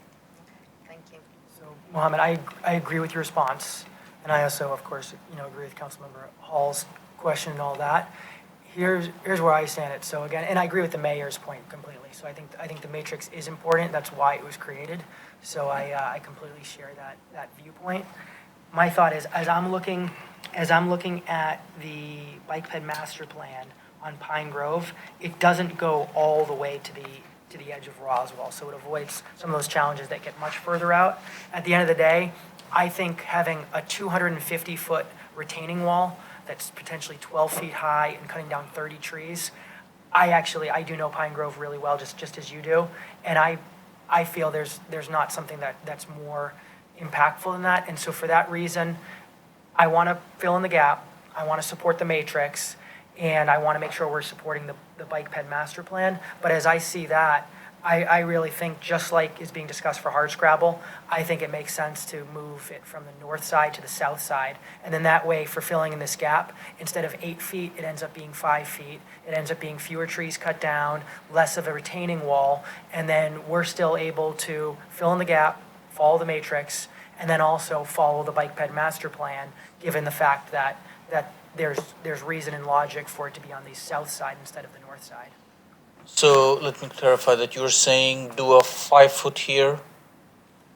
I'm saying do a 5 foot there, but the only way I feel we can support that is if if you're doing what you suggested at Hardscrabble, is that from a bike ped master plan standpoint, that we're saying it's the south side, not the north side. And the number one reason I'm saying that is because this north side, I think there's nothing more impactful than that 250 feet. So that's the main justification for it. Backup and definitely a far second is on the south side, there is the likelihood of development occurring there, which is a big part of the bike ped master plan as well, and creates it much less impactful if they're gonna be moving dirt and doing all that. So again, I feel we do it as 5 feet, and we have the bike ped master plan street just to be moved to the south side. Okay, so of course we'll take the council's directive, but my opinion, and so Canton Street is where everybody's going, and having the trail on the south side, that may not be the most ideal, but I understand the challenges. So we'll, if that's the directive of the committee, then we would update this proposal for a 5 foot sidewalk. It would be less. Everything is going to be less. And because what I'd expect is, so without a doubt, Cannon's. Yeah. Without a doubt, Cannon's. It's still going to be a large retaining wall, even with a 5 foot sidewalk. At least it's And still. instead of 30 trees, it's probably going to be like 20 trees. I mean, Yeah. I still think it's significant. And going back to the point of, I do absolutely think Cannon Street is the main destination. But what I'd expect is, just like you had with the Hardscrabble discussion, I think it was Mr. Palmer that brought up, just having a sidewalk or median, something for people to be able to cross to their destination. Sure. I'm just leaning towards, 30 trees, 12-foot retaining wall. I feel that could and should be reduced. And there's a lot, and I think the south side's less impactful given the potential development and all those aspects. Let me interject something here, though, now that we're engineers. We don't know what's on the south side. Mohammed was just talking about, on the south side, you go to a point where there's a 30-foot drop, whatever. Further down, yes. further west. That could be, building an 8-foot multi-use trail on the south side could be far more impactful to the environment and far more costly than the north side. I don't know that to be true. So if we are going to arbitrarily move a multi-use trail from one side of the road to the other without considering those impacts, that's not what we're here to do. That's what they're here to do. So are you at the point today, can you speak about the impacts if we move that multi-use trail to the south side? No, so I would go back to the recommendation I made earlier was we could just put this on hold and wait for the corridor study. That's a request in the upcoming budget. If it gets approved, when we do a corridor study, of course, we look at the whole corridor and we looked at all the difficult spots. And I totally agree with the mayor that the other difficult spots on the south side, they may be more difficult than the overall difficulty on the north side. But again, we have an option to move the trail north and south, which is not ideal. Just to avoid these difficult spots, we could move them back and forth on the north side versus south. But then that's not the most comfortable experience for pedestrians because if they're on one side and this is Pine Grove, this is And I agree not with that. So Arch Gravel. what I'd So- like to do is I'd like to defer this to next month. And Mohammed, I want to meet with you separately. I want just to understand a little more of the analysis, because I do just want to make sure we're being as efficient as possible and making it as probable as possible that within our lifetimes, we can get to see some of these be connected. We could do that, or we have project number 16 to 150 to look at. We could go To the- further down the list. To It's- the it's up mayor's point, I guys, think yes. we do need to respect the matrix. So bring back Let's bring this exact a item. future committee, not necessarily the No, next. next month's. Okay, next committee. And I want to discuss a combination of this specific request, as well as I want to discuss the north versus south from a bike ped master plan standpoint.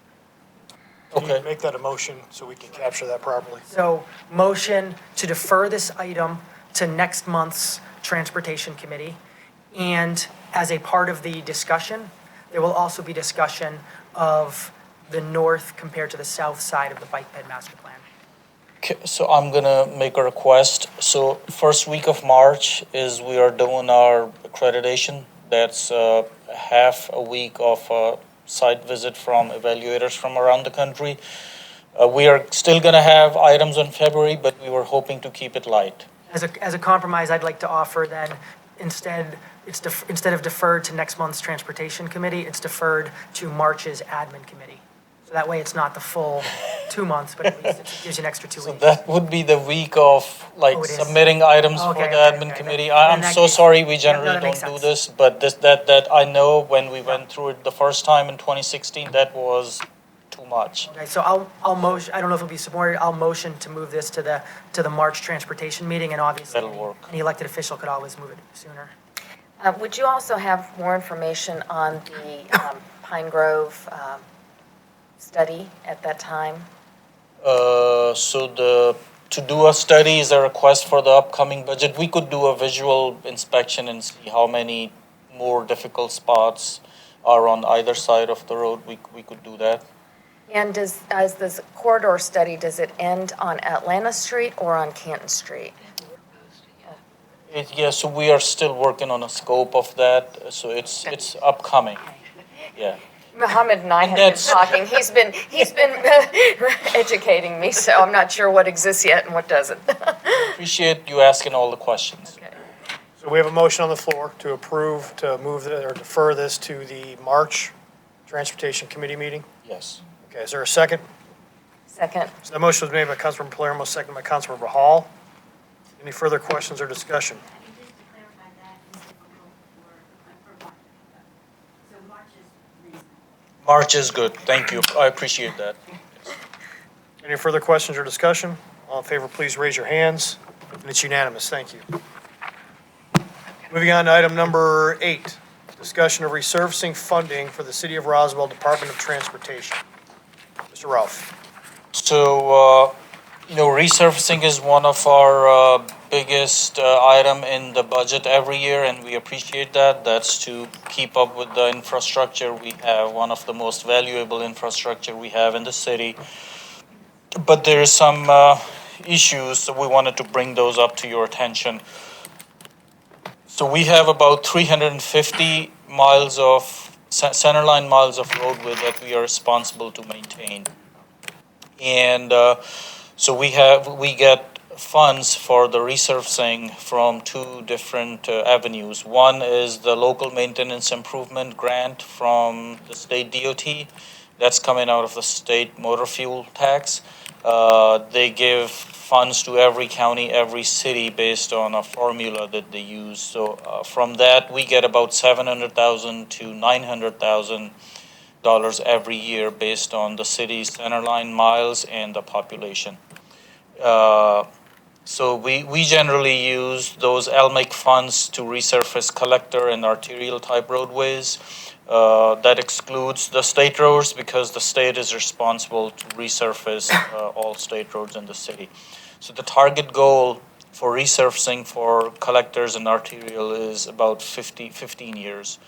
And that fund that we get from the state that requires a local match, which since we fund our local money as well, that qualifies. So and then for the past few years, the city's contribution towards the resurfacing, it used to be 1.8 million, but for the past couple of years, it's been down to 1.2 million. And we use the local funds for all local roads, which is like all the subdivision streets. And the target goal for the local roads is about 25 years because, of course, they have less traffic volume and generally lighter vehicles. There is not many trucks on the local roads. So the issue with that is that over the years, with the cost of doing business, cost of construction, costs have generally gone up. Cost of labor, cost of material. So the 1.8 that we used to get, $1.8 million, and whatever we get from the state is not going as far. So we are doing less and less on the resurfacing. So to maintain the current level of service for repaving with previous funding level, which is 1.2 to 1.8, it's not possible to keep up the same level of service. So, like I said, we are responsible for 350 centerline miles, and that turns out to be 6 million square yards and 1,240 acres of pavement in the city, just to give you an idea. So again, some more background. So we do the 15-year cycle for the local roads and then 25-year cycle for the arterial and collectors is to avoid long-term maintenance. If we wait for longer, let them deteriorate too much, then it costs a lot more to bring them up to the standard. So that's why it's advisable to do these at these number of years. And of course, have a reasonable quality of roadways in our city and try and meet the expectations of our residents, because that's another one of those topics where we get many calls, like all the time. Everybody wants their roads resurfaced, but we just follow again our strict criteria of the base resurfacing based on the condition of the roadways. So Roswell, we've been allocating on the local money $1.8 million consistently, but for the last 2 years it was less. It was about 1.2. So that was again very clearly a staff level reduction. We started with the same request in the last 2 years, 1.8 million, but in an effort to bring a balanced budget forward, we had to cut down resurfacing, which we did thinking, okay, well, this one is a tough year, let's cut it down for this year. But then again, that happened next year, and we don't want to do that anymore because we have seen the consequences of doing that. So we don't want to do that anymore. So here's how it looks. This is only the local money, the city money we're talking about. So since 2016, we've gotten, for 2016, 17, and 18, we got what we requested for. But in the last 2 years, like I said, in an effort to present a balanced budget, we had to cut our request down. So that just shows that the requested versus the actual we got. And this is now, so we wanna look at how other cities, they generally fund their roads resurfacing projects. So we looked at some of our neighbors, and this is what it shows you. Again, this is only the local money, not talking about the. I'm sorry. This is a combination of both. Sorry, this is the local money plus what we get from the state. So generally, based on the industry average, it's about $10,000 per mile. If you like, our infrastructure is 350 miles long. So generally, a $10,000 per mile is something that you need. So looking at Alpharetta, Milton, and Sandy Springs, they basically put in more than the average. Now, either they are trying to provide a higher level of service or they are in a catch-up mode, which is going to be our recommendation as well because we are behind. So we can see from here that we fund our road resurfacing per mile at a much lesser number. So this is again a different way to look at that. So again, this is a combination of the city and the state money. Again, looking at the same cities. So if you look at it, the red bar is the state money. So that's pretty consistent, again, based on each city's mileage and population. So that's the same. Blue bar is the local money. So the other cities are funding the resurfacing at a much higher number than us. So this is where we could tell where the shortfall is basically. And here's a formula underneath. It's based on the population and the lane miles of each city. So this is how we do it. This is again a very common industry practice. So we look at the pavement condition index, and we road all our roads every year, and we go down the list, resurfacing those roads based on the money, based on the funds you give us in the budget every year. So the way it goes from 0 to 100, of course, 86 to 100 is good quality, and then the serious condition is when the rating is down to 0 to 25. And like we had so the target for citywide average, the general industry standard is to 70 or above. So keep it at the least in the satisfactory window. Anything less is not good. It's deteriorating at a much faster pace, and eventually it's going to need more money to bring up to the standard. So again, another way to show that, this is now just Roswell. So our pavement condition index up until 2016, we were in good shape. We were at a 72.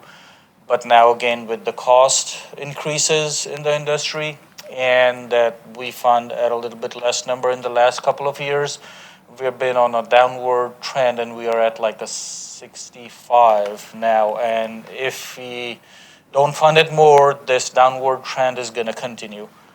So this may look too much, but it's not as difficult as this looks. So this is just talking about the total area of pavement we have in the city.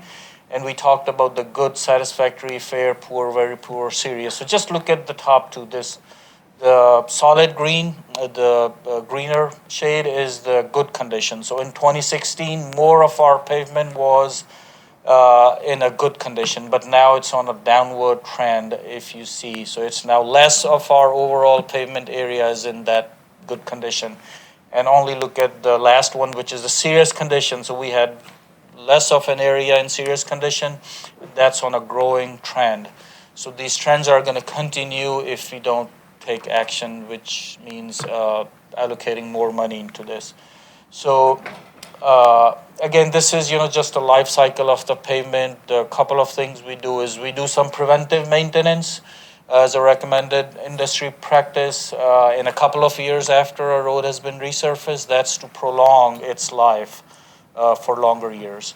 And then at a certain point, after 10, 15, 20 years, depending upon how bad the road deteriorated, would be the time. Before it goes for a sudden drop, that's when we resurface a road. So these are very common industry practices. And this is just, again, talking about rejuvenation is what we do for preservation. In the couple of years after a road is resurfaced, we do this rejuvenation treatment that kind of prolongs its life, but only up to a certain point, and then you have to do the resurfacing. So we do everything we can to squeeze everything out of the funds that we get, and of course we compare ourselves to other industry practice and how anybody's doing things better. I think we are at a pretty good spot. So again, this is just talking about, so we do patching. If there's an area of road where we have to do fill a lot of potholes, we could do a bigger patch and make it work for a little bit longer. This is the rejuvenation. This is just a surface treatment you do on the stretches of road which has recently been resurfaced to prolong the life. This is something we do not do. And I'm sure you have seen it on a lot of roads, crack sealing. We don't do that. These are other things that options available, but we don't do them because of one or the other reason, and we can give you details if you like. But I think where we are using these first two and resurfacing, we're in a pretty good shape. Pretty good shape as the methods we use and how we rank our roads. But the issue is the funding level. So again, we are suggesting to continue the way we rank our roads, and the way we do it. The reactive work is the mill and resurface, and then proactive work is the rejuvenation and resurfacing. We are recommending to continue with that. But then for the funding levels, the red line is our current line. We are at a 65 PCI, the pavement index, and it's on a downward trend.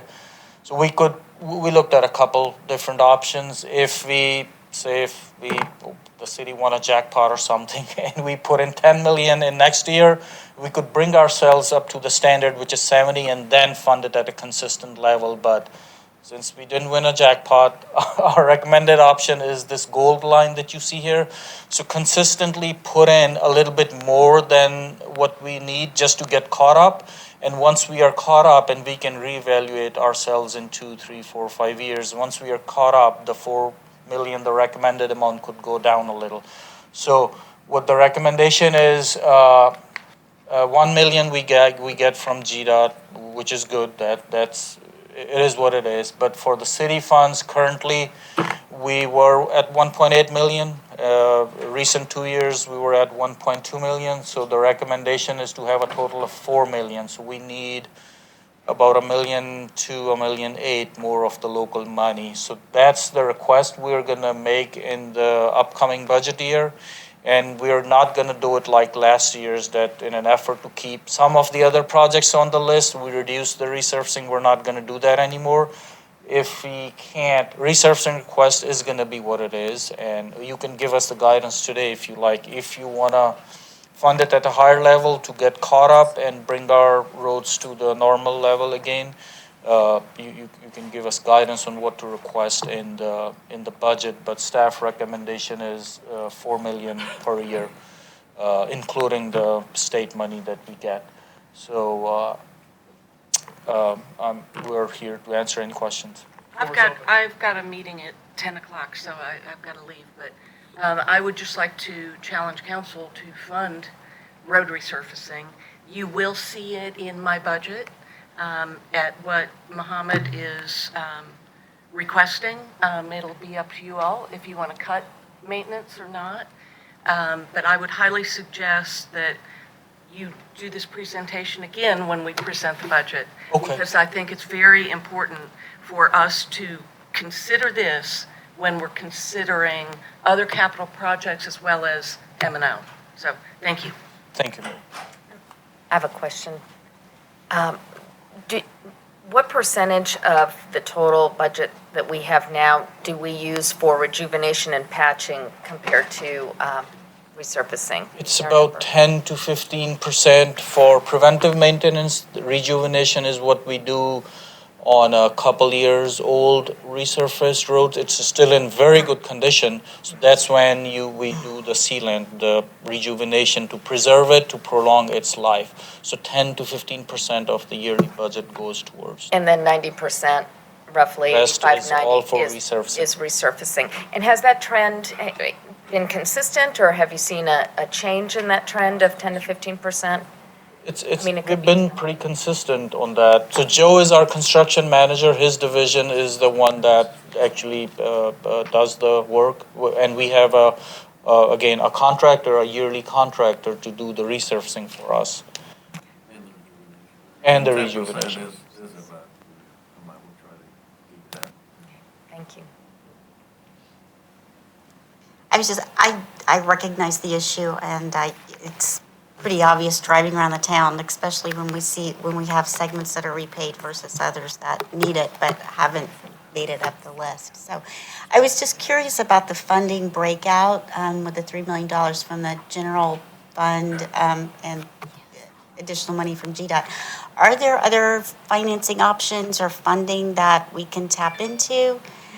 Are there things that other cities are doing that we might look at creatively?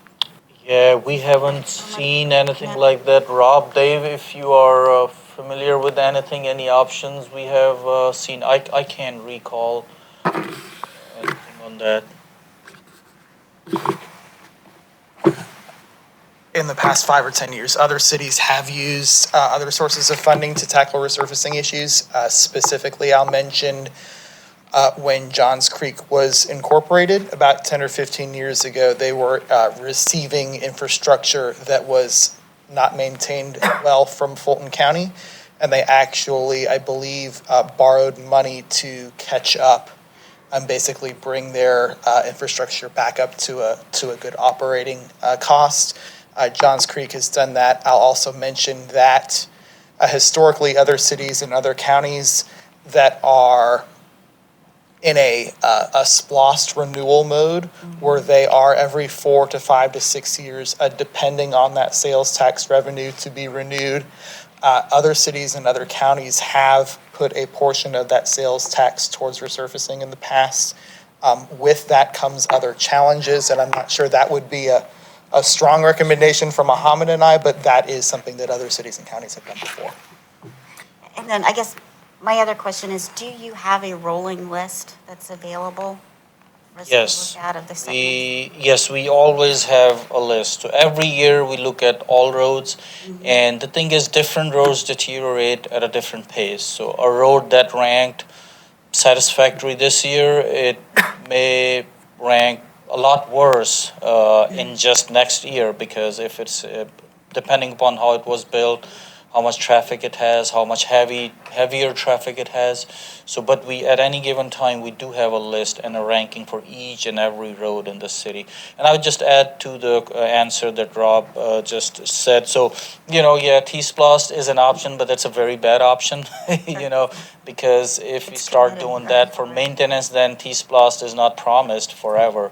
We could include resurfacing in the next bond whenever the city wants to initiate that. Spend, like when I said that, give us that 10 million bump, that could be one of those options, right? If we add resurfacing in the bond, but that's not what you do for maintenance ideally, because there is, again, so many other needs, so that's why. I would like to see the rolling list and see how far down the list and what that will get us for $4 million this year, so. So forward to seeing that. every year, based on how much money we got in the budget, in the following months after the budget approval, we bring actually that list to you, showing a list of roads and what's included, what could get included. So what you are saying is just for the next 1 year, how much 4 million could get us? Sure, I guess I'd just like to see the rolling list, and I'm sure each segment has a cost associated with it that we can Yes. easily glance at and see Yes. how far down we can get on the list next year. We can bring it, so we can submit it, I guess I can just email it to the council. Yeah, that would be great. Okay, I'll do. Thank you. So very quick here, because I'm a big supporter of resurfacing funding. We're going to discuss this in detail, at least from my perspective, from my angle during the budget season. Definitely something, and seeing this graph that we are investing half average per mile, or the graph you just show us, $5,000 versus $10,000 to $12,000 per mile, I guess was. Yes. So this was a really eye-opening. And I'm not going to spend much time today now because I really want to focus discussion during the budget season. So the other question will be during the budget season where the money will come from to be more aggressive in the resurfacing funding projects.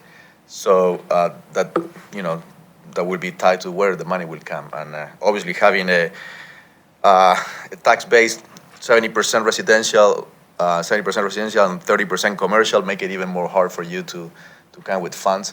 But I'm definitely looking forward for a deep, big discussion about that and the funding of the resurfacing. So I have the guidance that I need, Gary. Thank you. Thank you. Any further questions? Moving on to item number 9, discussion of options to create a streetlight safety project along Scott Road in the vicinity of Centennial High School. Mr. Bruner. Good morning. Thank you, Gary. Good morning.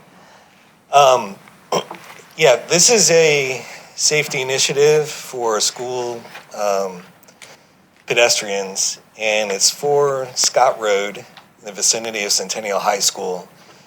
And if any of you have been there at night or early in the morning, you know that it's pitch black. It's completely dark. There's no street lights along the frontage of Centennial High. So something we were tracking months ago. The Roswell Police Department is there in the mornings, at nights during special events, and Chief Conroy contacted us, actually wrote a letter to Muhammad asking us if we could evaluate this and come up with some ideas. So it is a pretty serious situation. We totally concur that it is a safety issue. So just to give you a flavor of what it looks like, here's this is the entrance on Scott Road near the stadium entrance, west side of the school. And here it is at night. So there's no street lights. The only lights you see are actually from vehicles. In fact, one of them is probably from one of the police officers. And this is actually an overexposed image, so it's actually brighter than it is. So, but believe it or not, there is actually 14 or 15 students crossing the road at this time. They either just crossed or about to, or in the roadway. So if you were to zoom in there and lighten up the photo, you would actually see them. But for the most part, you probably didn't see them on the slide before. Here's Eves and Scott Road. There is a dedicated pedestrian crosswalk there with rectangular rapid flashing beacons, which is over there to the top right. You can actually see the image of officer there at the crosswalk with a little bit of light there. And again, there are actually students walking in that black field. So we've looked at this. There's a project that we could come up with. It would include about 28 streetlights for a cost of approximately $375,000, including construction, design, all the underground work. There's also no existing street poles like we have in some of the other locations. So all the infrastructure would have to be brand new. We'd have to get all new underground conduit and cabling. We'd have to get new power services, new service disconnect, and all that. So we could do it in 2 phases. The first phase would be about 14 street lights. It would include design, infrastructure for the entire system for about $210,000. And then we could do the other half of 14 street lights for about a cost of about $160,000. So on the map, this is what we're looking at. There are some street lights that are on the very western part of the corridor by Holcomb Bridge Road. There's 6 over there. And there's 1 right at the crossing at Eves and Scott Road, but everything else is dark. This is what the full illumination would look like, 28 street lights covering the whole Scott Road corridor. We'd have a little more intensity as you get closer to the school. We'd throw a few on Eves Road for those students that are walking from the development to Centennial and crossing over. Looking at the phased option, this would be the first phase. The red circles and the yellow illuminated areas, those would be the phase 1 street lights. And adding another 14, that would be the phase 2 street lights. So that's basically all 28, and that would be $375,000 or so. So the financial impact, right now, there's no funding for this, so there's no immediate funding to proceed. As we mentioned a few months ago in past committee meetings, we are going to realize a savings of about $130,000 a year in our Georgia Power streetlight bill based on the conversion of the streetlights to LED. So in our backup, I mentioned that we had $30,000 from last year savings already realized, and we'll probably have about $130,000 this year for $160,000. But Harpreet in finance called me and said, "Well, Scott, that's true, but you got to remember you still have increasing costs because every time we approve a commercial or residential development, they install streetlights in the public right of way that we then take over or pay the power usage on. So we're still spending another $10,000, $15,000 of new dollars, new expenditures every year as more as more developments come on. So that savings is going to be eaten away by new streetlights that we install every month that come with development. So we have a couple options or a few options that we'd like you to consider, give us guidance on. We could try to fund the whole project as a capital project. We could get that into our capital budgeting, and we would have some of the savings available to us. We could do the first phase and possibly get $130,000 or so of the $210,000 funded from the LED savings, but we would still be short.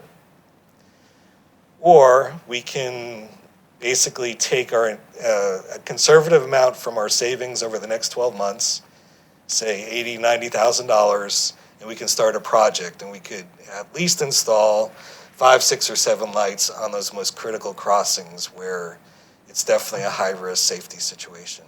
And then we could revisit the project later in the year to see what we can do, what kind of capital project we can install. But we are really concerned and recommending that we get at least 5, 6, or 7 streetlights out there as soon as possible. Scott, you don't think that could happen until 2021? Well, the funding probably, we're not going to see that whole funding realized because the savings is monthly, so we wouldn't have $90,000 or $100,000 until towards the end of this calendar year. But we could proceed now under the assumption that we will realize that money. Of course, we're still going to have to do design, and we're still going to have to, hire a contractor to do the work or do some work ourselves with the contractors. So we could proceed right away if we were giving $90,000 or so. So those are some of the recommendations on the table. Okay, a couple of things. One is, might be mission impossible, but have the chance to talk to Fulton schools to see if we can partner on these projects. It's going to benefit the school a lot too. This is point number one. And point number two, on the corner of Old Scott Road and Scott Road, eventually we'll go a big redevelopment in there. Mm-hmm. So, so hopefully something unique and the community will enjoy. So then again, maybe for what I see on the picture here, maybe 25% will be on this section that is going to be redeveloped. So does it make sense to do it now or wait until these get redeveloped, this section, and get the new projects to help us out with the lighting in there? So those are the two options that I'm thinking right now, this minute, about how to help us to finance this project. Well, the first question is that, my understanding, so Scott Road was built as a 4-lane, 5-lane road without streetlights when it was unincorporated Fulton County. So I think the roadway was built by Fulton County. You may know that. So without streetlights. So that's one of those things where you have not quite a complete project. You worry 10, 15 years somebody else will handle the streetlights. Well, guess what? That 10, 15 years come and it's us who's dealing with it. With regard to the school district paying for them, they have certain regulations by state law that really prevent them from adding new infrastructure that's not immediate to their school operation, although I totally agree. Students crossing there, it's really a school activity. It sounds like maybe a good thing for elected officials to talk to the school district elected officials, but And the second, it's certainly that could be discussed. But and for all new developments, we are requiring them to illuminate the right of way, the public rights of way, in addition to on site. You're seeing that with all the new projects. That those have been conditions at the council meetings. We can ask them to supplement the lighting, but I think we still need to get something in there, at least very bare minimum, pretty quickly. thank you. Thank you so much for bringing this forward, and also Chief Conroy. I know it is very dark, and there is a lot of pedestrian and student activity there, and I think that should be our number one priority. Thank you also for coming up and presenting it with a funding option for some immediate actions. I would be very supportive of moving ahead with this as soon as possible. We can talk with the school system and also with the developers about a larger program there. I think even that whole node is becoming, it is a very walkable area and is becoming more so. So I think it definitely deserves getting the start as soon as possible, and then keeping an eye on it moving forward. Yeah, when you look at it in the daytime, it is pretty walkable, but At night, it's dangerous. It's dark, and I know because the roads are so wide, it encourages you to speed because there's not that much traffic. So, and that also creates a safety issue. you just put a whole bunch of reflective pavement markers in there to at least give some better definition to the lane lines, but that's not enough, obviously. Thank you.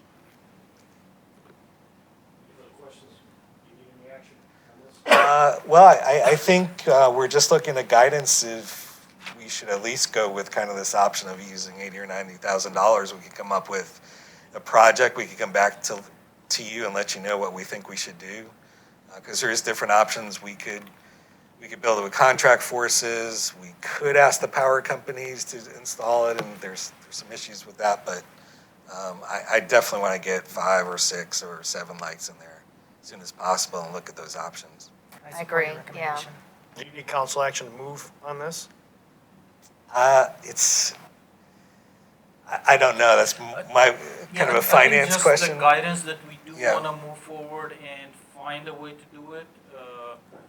So we'll talk to the school, and we'll talk to the power companies if there's a way to and again, the leasing the lights from them where they pay the initial and we pay them over time. Those are generally not the best options financially, long-term, but we could explore some of those options. Yeah, and that could be the most expedient to do the first few. Then we can look at a more comprehensive project that the city does. So there's definitely several combinations. And the East Roswell Economic Committee is going to present something to us soon, so there may be information there that would be helpful for a bigger project. Okay, and if you heard anything, please let us know. So we want to continue to explore different options and bring this back sooner than later. I agree. Yes. Thanks, gents. All right, thank you. Okay, moving on to item number 10, Canton Street Shuttle Service discussion. Libby's going to bring up my cover memo in the overhead, but I'll start. So back in the fall, I guess a few months ago, I asked for a meeting with the Canton Street businesses to talk about some of the impacts that the future development was going to have on the area. We've got some major projects going on, obviously, in that area, so I wanted to talk to them early on and talk about some of the issues we may see coming out of that construction and how we can kind of partner together and work on mitigating some of those issues that we may realize from all of these projects. So during that conversation, we talked about that, and we also spent a lot of time talking about the ongoing issues that they're realizing with the parking situation down there, which is we have some surface parking available through the city. We have a lot of street parking. And from our perspective, we feel that, when I say ours, I'm talking about the city staff, we feel that the parking that we do have down there that we offer is being utilized largely by the employees. So that's taking away from the patrons, and the patrons, I think, are having a hard time finding a place to park, and are either leaving or just not coming down there because of that traffic and parking issue. So as we talked through some of that stuff, one of the questions I asked was, we have a lot of parking available at City Hall. So what about having the employees park at City Hall and walk over to the restaurants, leaving the surface parking available for patrons?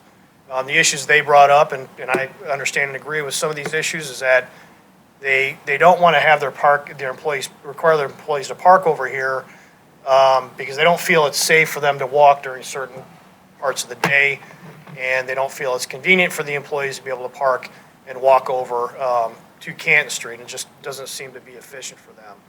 So in kind of drilling down on that a little bit, I asked, well, what would make you feel comfortable in having your employees park over here? And the two issues that came up were, one, having some sort of, like a blue call box like we have on some of our trails down the river parks. You see on campuses around the nation, they're just boxes that you pick up the phone and call, it just goes directly to 911. So we're looking at that through some of the plans we're doing over here, and that's an easy issue. The second issue is, how are they gonna get back and forth safely? So we've got a Hawk beacon coming, and that's in design right now, I believe. So we're still working with GDOT on that, but we're trying to get that done before our first Alive in Roswell. I think that's still the goal. So we have that coming. I think that'll help. We obviously have a trail that goes from our parking lot over to Canton Street, which is lit kind of with the nice decorative lights. But we probably need to take a look at that again to see if there's something we could do with the safety there. And again, the call boxes aren't a problem. The other major issue, and I need to back up here a second. So when I left that meeting, my thought is, okay, we've got some issues here that are still ongoing, obviously. So we need to kind of break this up into short and long-term solutions. Obviously, long-term solution would be a parking deck and some of those initiatives that we have been discussing here in the city for years. Some of the short-term solutions would be, like we talked about, the Hawk system, enhancing the trail, and also providing some level of shuttle service between City Hall and the Canton Street area. We used to have a shuttle service, which I believe was funded through sponsorship solely, which went around, I believe, during Alive in Roswell, but also went over the east side. This shuttle service we talked about in this meeting would be dedicated on a circuitous route just between Canton Street and City Hall.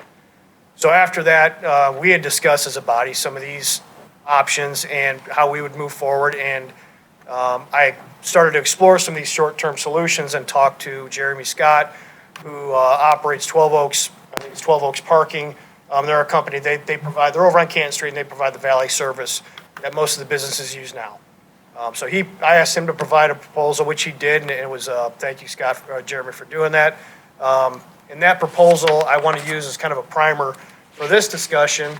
We would obviously have to bid this out, but this will kind of give you an idea of what it would cost. And Jeremy did this in a way where he broke it down into tiers based on level of service. I'll leave it to you guys want to go through that on your own, that's fine. Again, it's just an example of what we can do and the cost that we're going to realize in doing that. And so some of the discussion needs to be had is that, is this something the city would offer, is this something we would partner with, or is this something we would facilitate and the business would have to contract with? So those are kind of the things we need to talk about. I also see that we have in the agenda on item number 17, a consideration to create a committee to focus on downtown parking, which I think is a fantastic idea. And if you all want, we can reserve this discussion for that item and kind of just loop them all together. But I wanted to present this to you as one of the options that we're looking at as a short-term solution. And I hope I captured everything in that conversation I had with the businesses. So with that, I'll open the floor to discussion. I think it is a good discussion. I think it's an important discussion. And I actually think, based on what you just said, I think it does make sense to kind of lump them together. Because whether it's just purely the city council that's discussing this and deciding to move forward, or if there ends up being a newly formed parking committee, or if this ends up being something for the DDA to end up kind of working through and partnering as well, since in 2009 when they were formed, one of the main tasks was around parking. I think there's just some good opportunities to make sure we're really making a lot more progress and a lot faster. So if this group is okay with that, we'll just defer this discussion to that item, and I'll just move on. Yeah. Good. I just want to understand, because, we promote a lot of walkability and sidewalk, but then all of a sudden, we have the sidewalks and we have the walkability, but we don't want to walk and use the sidewalks. So, I would like to understand a little bit. It's human nature. Right, so, I would like to be consistent. If we're all promoting and pushing for walkability and sidewalk, let's use them. So, yeah, we can defer this to any other item to discuss, options, private options, with the sponsor, without the sponsor. The city manage this, the Canton Street businesses manage this with the sponsors. I mean, I think that we can defer this to another time and with Okay. another item. Moving on to other items, item number 11, consideration to initiate a text amendment to the Unified Development Code to restrict multifamily units from the first floor of mixed-use developments. Councilmember Palermo. Excellent, thank you, Mr. Palmer. So as we've seen, pretty much the last 2 years, we saw a great increase in the amount of multifamily buildings that were being approved. And as we now in 2020 have a new council, I think it is very important that we are looking and assessing what really meets the long-term goals and visions of our community, and for the developments that are occurring, how do we have sustainability, how do we create destinations, and these are different opportunities to discuss. Ultimately, so everyone's aware what the process is for any text amendment, if any of these proposals move forward to council, then what that does is it starts likely a 4-step process. And in those 4 steps are all opportunities for public comment. And I do want to make sure that the public is absolutely involved in giving their feedback, recommendations, what they support, what they don't, perhaps many things that we have not thought of.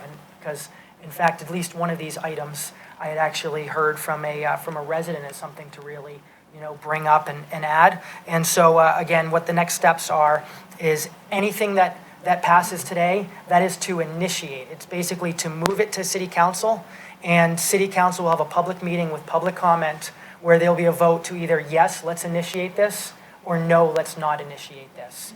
If it is initiated, it will then go to planning commission, where there'll be another public process with resident input, and then the planning commission can either vote to recommend approval, recommend denial, or as they often do, they actually have some great edits and ideas and things to really factor in as well to perhaps adjust it. And then after that planning commission meeting, there is a public meeting for a first reading, in which case the council can edit, update, approve, deny with all public comment. And then if it passes the first reading, it goes to the second reading, which is again that 4th meeting that will have public comment and the opportunity for council to edit, to update, approve, deny. So basically what I'm doing right here is just raising some items that I think are absolutely worth consideration and worth some public discussion. So I am hoping there's support to move to city council for initiation. And of course, at that initiation, these items could be approved or denied or anything else. So that's the whole purpose of this. And so with that, I just want to bring up the first one that Mr. Palmer brought up on the agenda, which is in mixed-use properties, restricting multifamily units from the first floor. This is something that was discussed a number of years back, purely just in discussions. And this is something that from what I've seen promotes walkability, promotes the opportunity to create more destinations, more vibrant atmospheres, instead of just using every possible square foot to really maximize the density. So Excuse me to interrupt, but for clarification, are we talking about item number 11 or item number 12? Because I heard early on 11, but I think you are referring to item number 12. Is this correct? So then I just want to clarify. Based off, so my computer just died, which is Okay. the weakness in saving the paper. Okay. So my computer's there charging. I was going based off of how I thought Mr. Palmer read it. Okay. I read item number 11, I believe. Okay, yeah, because on the packet is a different order, yes. Number 12 on the packet.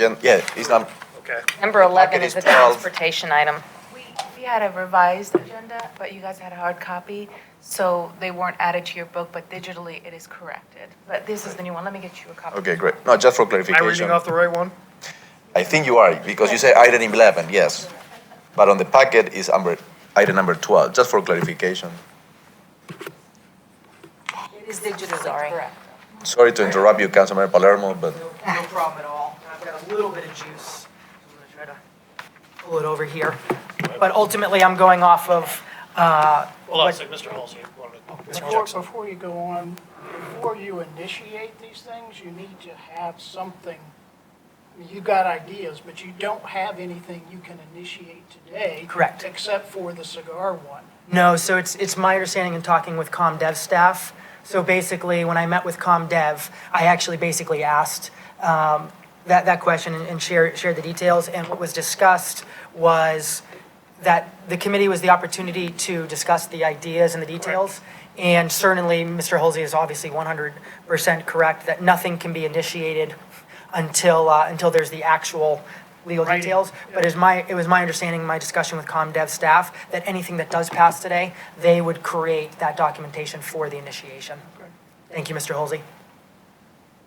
So basically, and with that reminder from Mr. Halsey, so that this body is aware, that basically I've expressed the interest in updating multifamily regarding the first floor, and if this committee supports it, then what I request is we vote to have staff document that, put it in what's needed for the ordinance, and then that is what would come to the initiation for a full public discussion and any opportunities for improvement.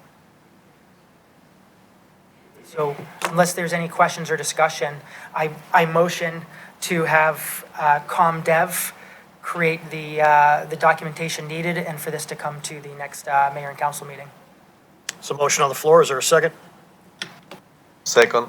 Motion made by Councilmember Palermo, seconded by Councilmember Zapata. Are there questions or discussion on this initiative? You know, I just, I guess my question or what's missing to me, I see a lot of just items that are listed, but what I'm kind of missing is a big picture vision and kind of what our goals and objectives are with this. And I think a lot of those discussions need to take place. I think we have some things going on with the strategic plan. We just discussed the comp plan that's getting kicked off. It would be a good opportunity to do that. I understand there's a sense of urgency to get something done. I just hope that Councilmember Palermo might share, what his vision is and what you hope to accomplish. I mean, a couple of things, what areas do we want to redevelop? How are we going to address affordable housing? What do we want different areas of the city to look like? Does this apply to every area in the same way? I think most of the time, the way this would work is you have a vision and you plan and you come up with a roadmap to get there. And that's really what I've kind of seen missing from the way that these are being initiated. But maybe you do have a plan that you'd like to share. So, okay, Javi. So, reading this description of this item is, for me at least, is self-explanatory. To have on a mixed-use development, not to have residential at the bottom, just have the commercial part at the bottom. Because also I'm sure it's for safety reasons, because if you have office on the third floor, then you have people going up and down between residential and commercial. So this will keep it more clear that the bottom is commercial and the top is residential. I think it's a big safety for people who lives on those as second or third floor. So it's very self-explanatory for me. I don't see that much complicated on a mixed-use development. It's a mixed-use development, which means between residential and commercial. And just what he's saying this, for what I read, maybe Councilmember Palermo can correct me, but is having residential on top and commercial at the bottom. So, and it's a mixed-use development. So you see that where, you want to put the commercial on the terrace, on the top.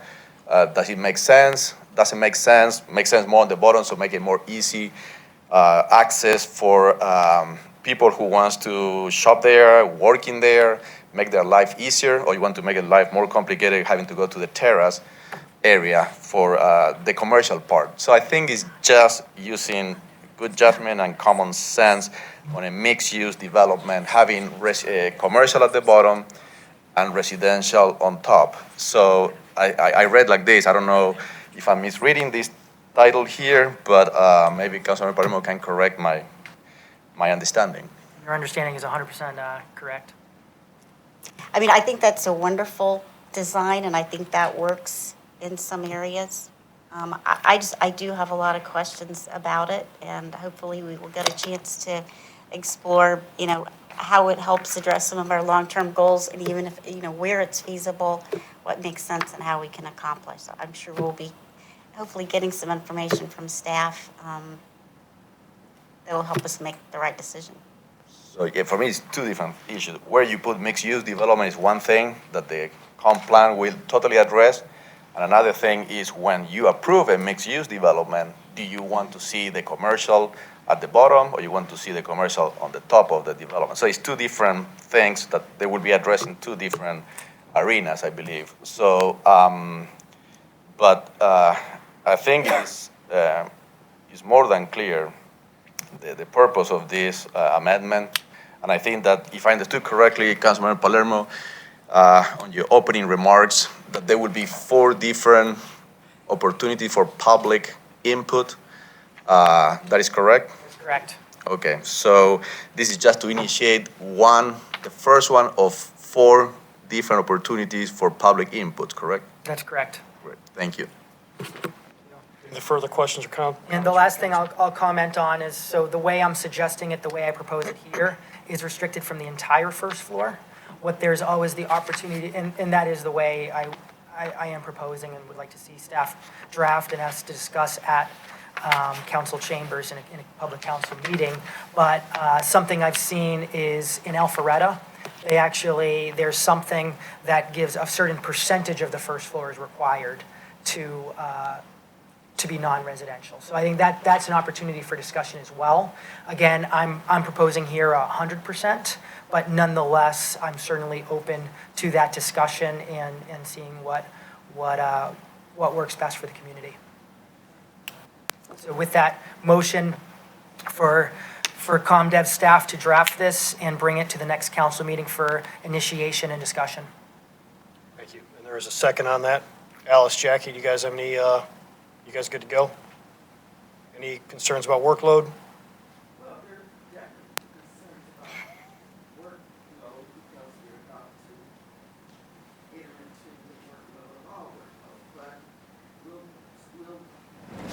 We'll work with you and put something together, at least on this one, we're pretty clear. Okay. Okay. All in favor, please raise your hands. And it passes unanimously. I'm sorry. Moving on to item number 12, consideration to initiate a text amendment to the Unified Development Code to align multifamily requirements with the code prior to the UDC. Councilmember Palermo. Thank you. And so this is one that I think definitely requires a lot more discussion. It's basically prior to the UDC, the only place multifamily was available was where multifamily had already existed. And that's something that I do feel is more limiting where I've added here and proposed commercial corridors as well. I think there is the opportunity to discuss even adding an additional exception around mixed use or certain type aspects and opportunities. But I think I have seen really a concern from residents that just instead of a plan on specifically where multifamily should go, it really has just been everywhere. And so in so many different places, because we really do want to make sure we're targeting areas that can be walkable places instead of just creating a lot more automobile-focused, high-density locations without a destination. So that's why I've discussed or brought forward this discussion. Again, I think it is one we should bring forward to council for discussion. But again, I'm very open to wanting to see really a lot of community feedback and see what the opportunities are there. Any questions on that? Yeah, I just have a clarifying question. Something ComDev can confirm that multifamily includes everything besides a single-family home. No, that's not my understanding. It's townhomes. I mean, it would include townhomes. That's different. It says it's everything that is not a single-family home. No, multifamily is apartments and condos. townhomes do not fall under, and duplexes do not fall under our multifamily portion. And yeah, go ahead and clarify. I also have to make a clarification in the ordinance prior to the UDC related to multifamily. Multifamily was, although right now in certain zoning districts, it's allowed as a conditional use. It's not allowed just permitted by right. But the ordinance prior to the UDC, multifamily was allowed in the historic district by right. So it was no come forth and ask council for approval. You were allowed to have multifamily in the historic district. So is that something that you want to be recaptured, since the proposal is to take the ordinance back to prior to the UDC, to allow it in the historic district as previously allowed? And that's not what I'm proposing, and the reason being, back before the UDC, although multifamily was available within the historic district, it was with a much lower density limit, is my understanding. Is that what you want? Do you want to allow it in the historic district at the density that was allowed in the historic district? And that was 8 units. That was 8 units to the acre. And so that's something where I don't think it should be, I don't think it should be automatically allowed, and instead should continue to have a conditional use process. So that's not what I'm proposing here. I'm just purely proposing that it is potentially refined to just where multifamily already exists or commercial corridors. And again, I'm absolutely supportive of the discussion of perhaps mixed use and certain type developments should be exempt from that, but I want to get the conversation going. So You want to exclude the historic district, you want to exclude the historic district from the prior? If that's the will of this committee, meaning it's still available within a conditional use. Oh, I understand your question now. Okay, thank you. Yes, I apologize, yes.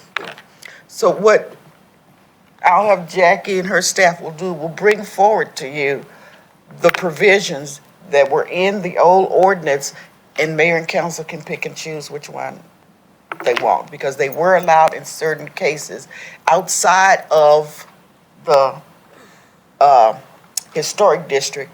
They were only allowed where they currently exist. And one more question, because, and this is purely a policy decision, previously where they were currently exist, if you had 300 units, you could only do 300 units. That's not going to turn those over, so. That's not a part of this proposal. Okay. One other thing, I will clarify, in the old code, and yes, they were only allowed in those areas, but there was R4, R4A, R3, R3A, and then R5. And some of those allowed 10 and 14 units to the acre. The R4 and the R4A allowed higher densities. The R3 allowed 8, but they removed that to make it an R3A, and they made that 5 units to the acre. But they never changed the R4 and the R4A. So those were allowed 10 and 14 units to the acre. I didn't know if that was something, but we'll have all the background for you at the council meeting, so you guys can decide on what steps you want to move and how you want to move this forward. Because with that said, that means that the ordinance or the draft that we prepare may have blanks in it. Sure. Because again, as I said, these are policy decisions that council would make, not staff. I have to speak up. This is highly irregular because, as they've suggested, there are so many holes in this, you don't know what you're initiating. You don't know what you're just saying, let's go to council and figure out what we want to initiate when we get there. That's not what we're supposed to do in committee. You're supposed to vet something to send to council that's ready. This is not, it's not even pre-baked. It's not par-baked. It's just sitting in the pantry. So we've actually done this before, even less, I'd say even in a quicker move than this, and it came forward with really some of the most powerful protections of really suburban residential within Roswell. So what ended up happening was there was an urgent need and a concern that just there was a lot higher densities going within people's neighborhoods, and that was something that we wanted to fix and fix immediately. And so what we ended up doing was we ended up actually not going to committee, and we ended up actually just going to council and initiated it at council without anything documented because there was this clear and urgent need. We then actually requested a moratorium and did vote in a moratorium on those highest density type developments, and that gave us the opportunity to ensure the people of Roswell's neighborhoods were protected, and it was able to be done in a very reasonable timeline. So again, this is adding an extra step than we have actually done in the past, because again, we could have just brought this to the council meeting, but I think it's more appropriate that we are bringing it to committee first. Everybody sees what the potential updates are, and then we're setting up 4 public meetings for discussion. And something separately I didn't mention, which does not have a vote, but I'm actually looking to have a town hall meeting where I just want to be able to just discuss with the community, really going through these and really what things we have missed, and really just get to hear a lot of that feedback that is in additional to the fact that, of course, before any vote, residents can always get up there and speak. I'm just suggesting from a legal perspective that it is more transparent to have an actual draft that you discuss with the public and you take to that meeting. I mean, it's up to you all to do what you want to do, but I'm just telling you, it's more transparent to have something in writing for the very reasons that Jackie and Alice have suggested this morning, because you've already moved 3 different things saying, no, that's not what I meant. No, that's not what I meant. No, that's not what I meant. We need to be clear about what you mean before you get to a meeting. So it was discussion with the legal office where around the moratorium was recommended as 90 days being the appropriate amount of time to be able to ensure these changes. And excuse me, I'm sorry. I'm saying, and the moratorium was passed. Yes. So you've got that in place. So there's time to go through, because as you go through the process and you have this, Alice, my understanding, there are no applications pending currently. no, and they're not allowed to, but my whole point is it takes time to go through these, given the fact that we'll have a council meeting initiation, we'll have planning commission, we'll have first reading, we'll have second reading, and there's always the possibility that one or many of these things end up getting deferred for more of the details. So I think it is important that we're at least getting the big picture intent started. And then what we'll be able to do is make sure that with the public in that public meeting, we'll be able to really narrow the focus and make sure it's exactly clear what the code update looks that meets this intent. So without upsetting, I have a question for legal.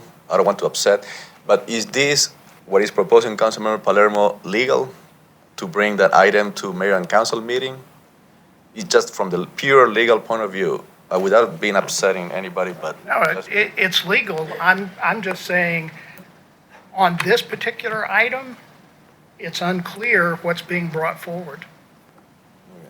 So from the legal point of view, we're okay. On this one, it's legal, but there are going to be objections that people can raise. And then will be full opportunity for public input and shaping this, because shaping something on committee meeting where people have no chance to comment on that is not also, from my perspective, the transparent approach to shape things 99% in committee without public input. So I see here having 4 opportunities through 3 council members meetings where people have the chance to speak for 5 minutes, and planning commission meeting that I'm sure people also have a chance to speak there.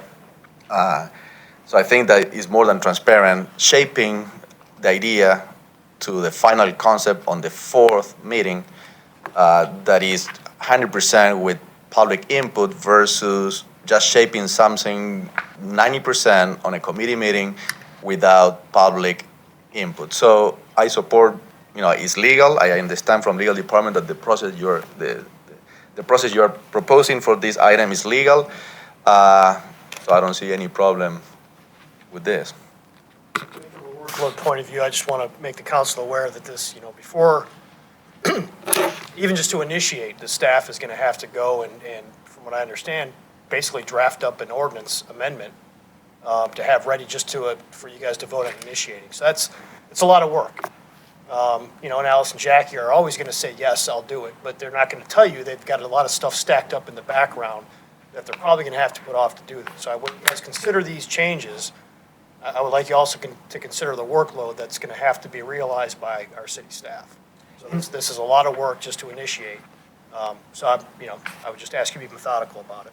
And if staff ends up needing us to extend the moratorium, that's always an opportunity that's had. But I just want to make sure that I'm doing everything I can to ensure we are just keeping it to this time frame. But of course, the real work is with staff and with making sure we have the full long council meetings and planning commission meeting, town hall, other opportunities for public comment. So I just want to make sure I'm doing everything I can, but absolutely will support staff's needs. And we can always just see what the progress is and to ensure that 90 days is the right amount of time. I have one question. You said to align with what we have now, which technically would be, previously. So previously, technically, if we look at it now, they'd be allowed in the RM2 and RM3 zoning classifications. So I'd be using that. And then, did you say commercial corridors? So it'd be either where multifamily currently exists, where they currently have multifamily units, or if it's on the commercial corridor. Or if it's existing on a commercial corridor? No, or if it's on a commercial corridor. Okay, that's what my clarification. Thank you.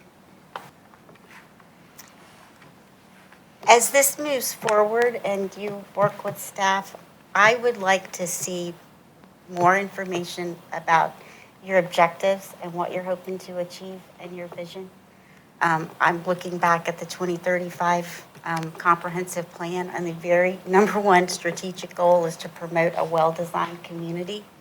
And there are a list of dozens of things that came out of that plan regarding economic development and community development, social development, and I would like to see how these items support those community goals and how we can move forward towards that vision. I'd love to discuss that with you. Great, thank you. Look forward to it. We're still open. Any further questions or discussion? Is there a motion on this initiative? Motion to move forward. Motion to move forward by Councilor Palermo. Is there a second?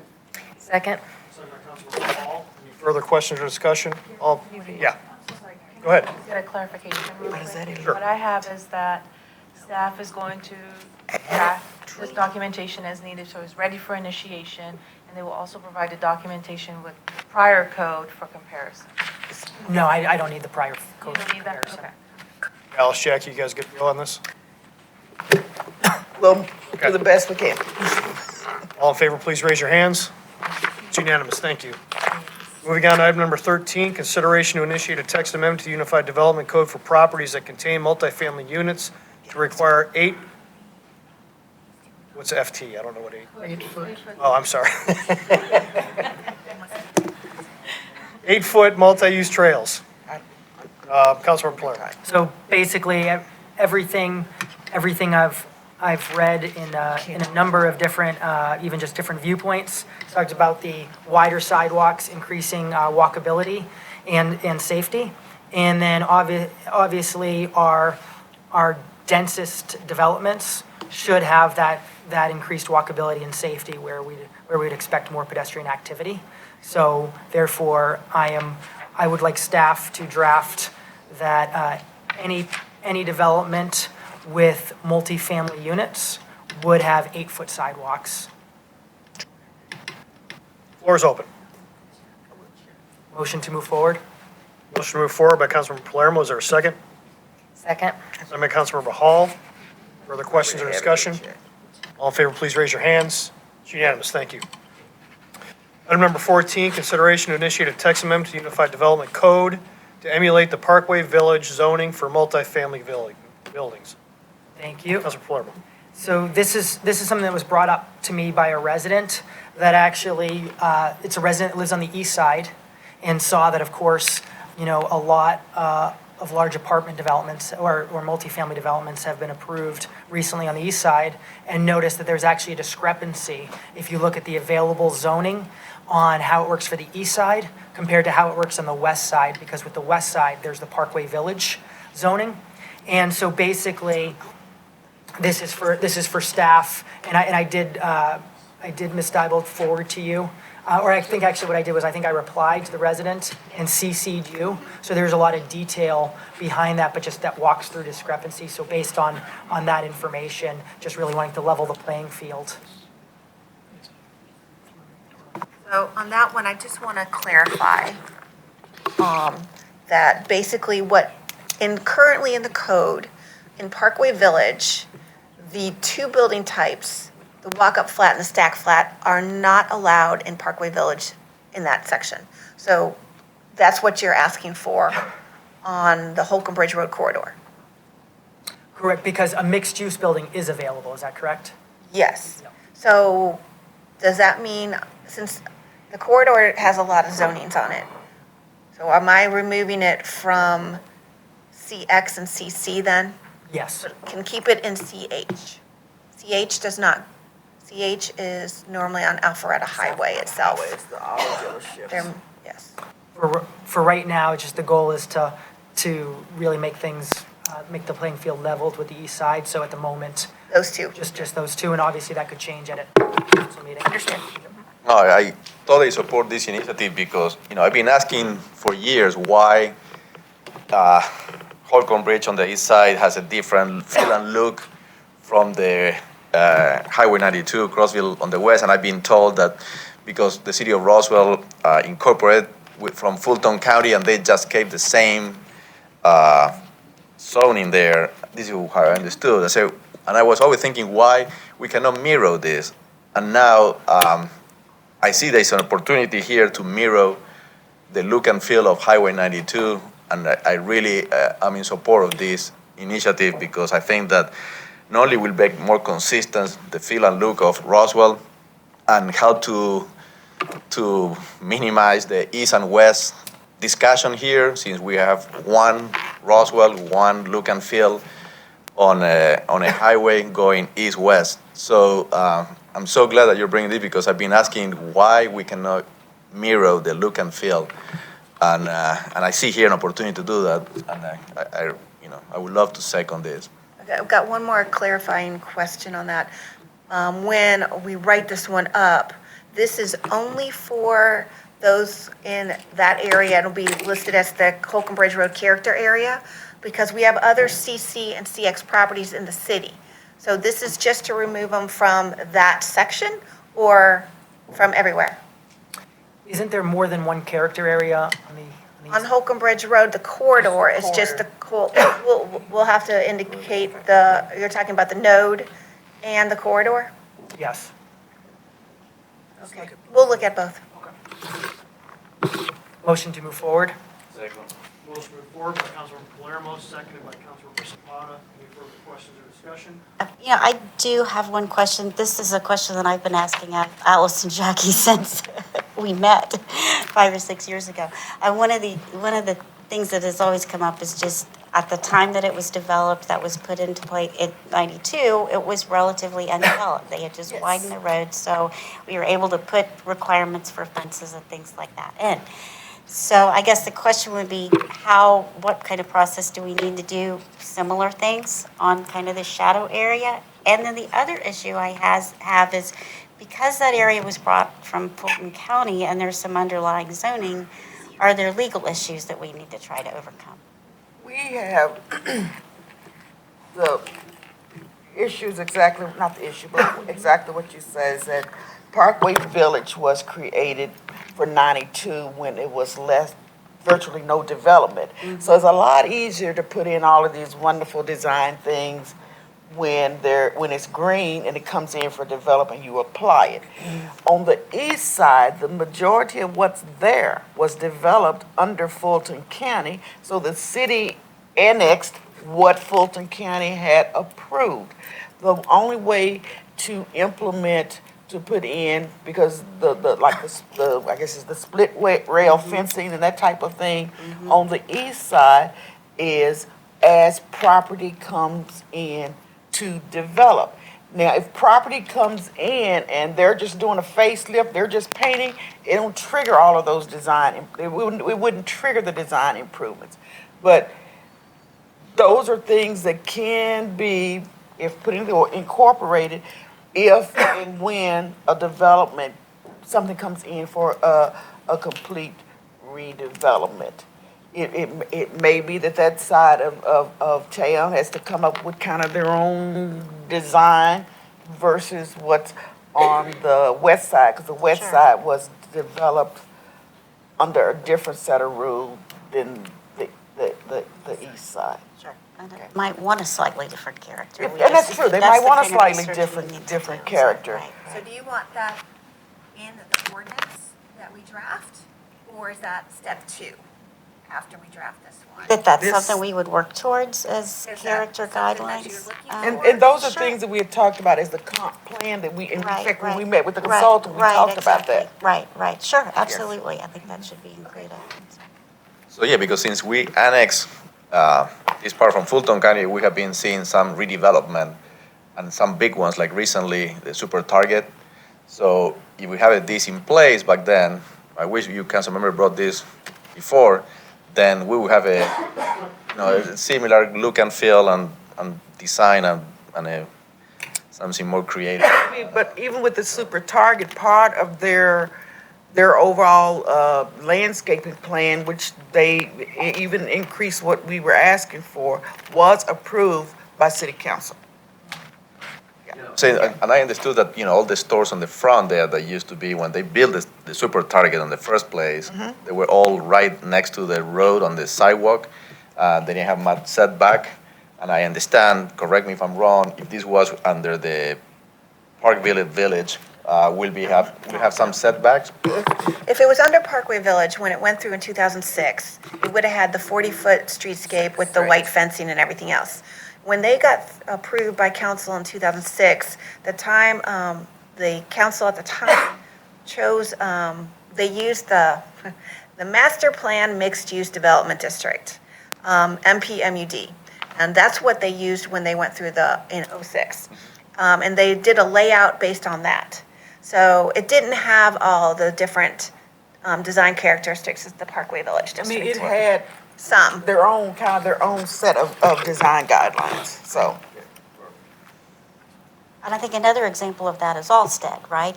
Was that designed Well, under Allsted the- started that way. It started that way. Right. But due to numerous issues, it ended up totally different. We'll just say that. It's a very long story. It's very long.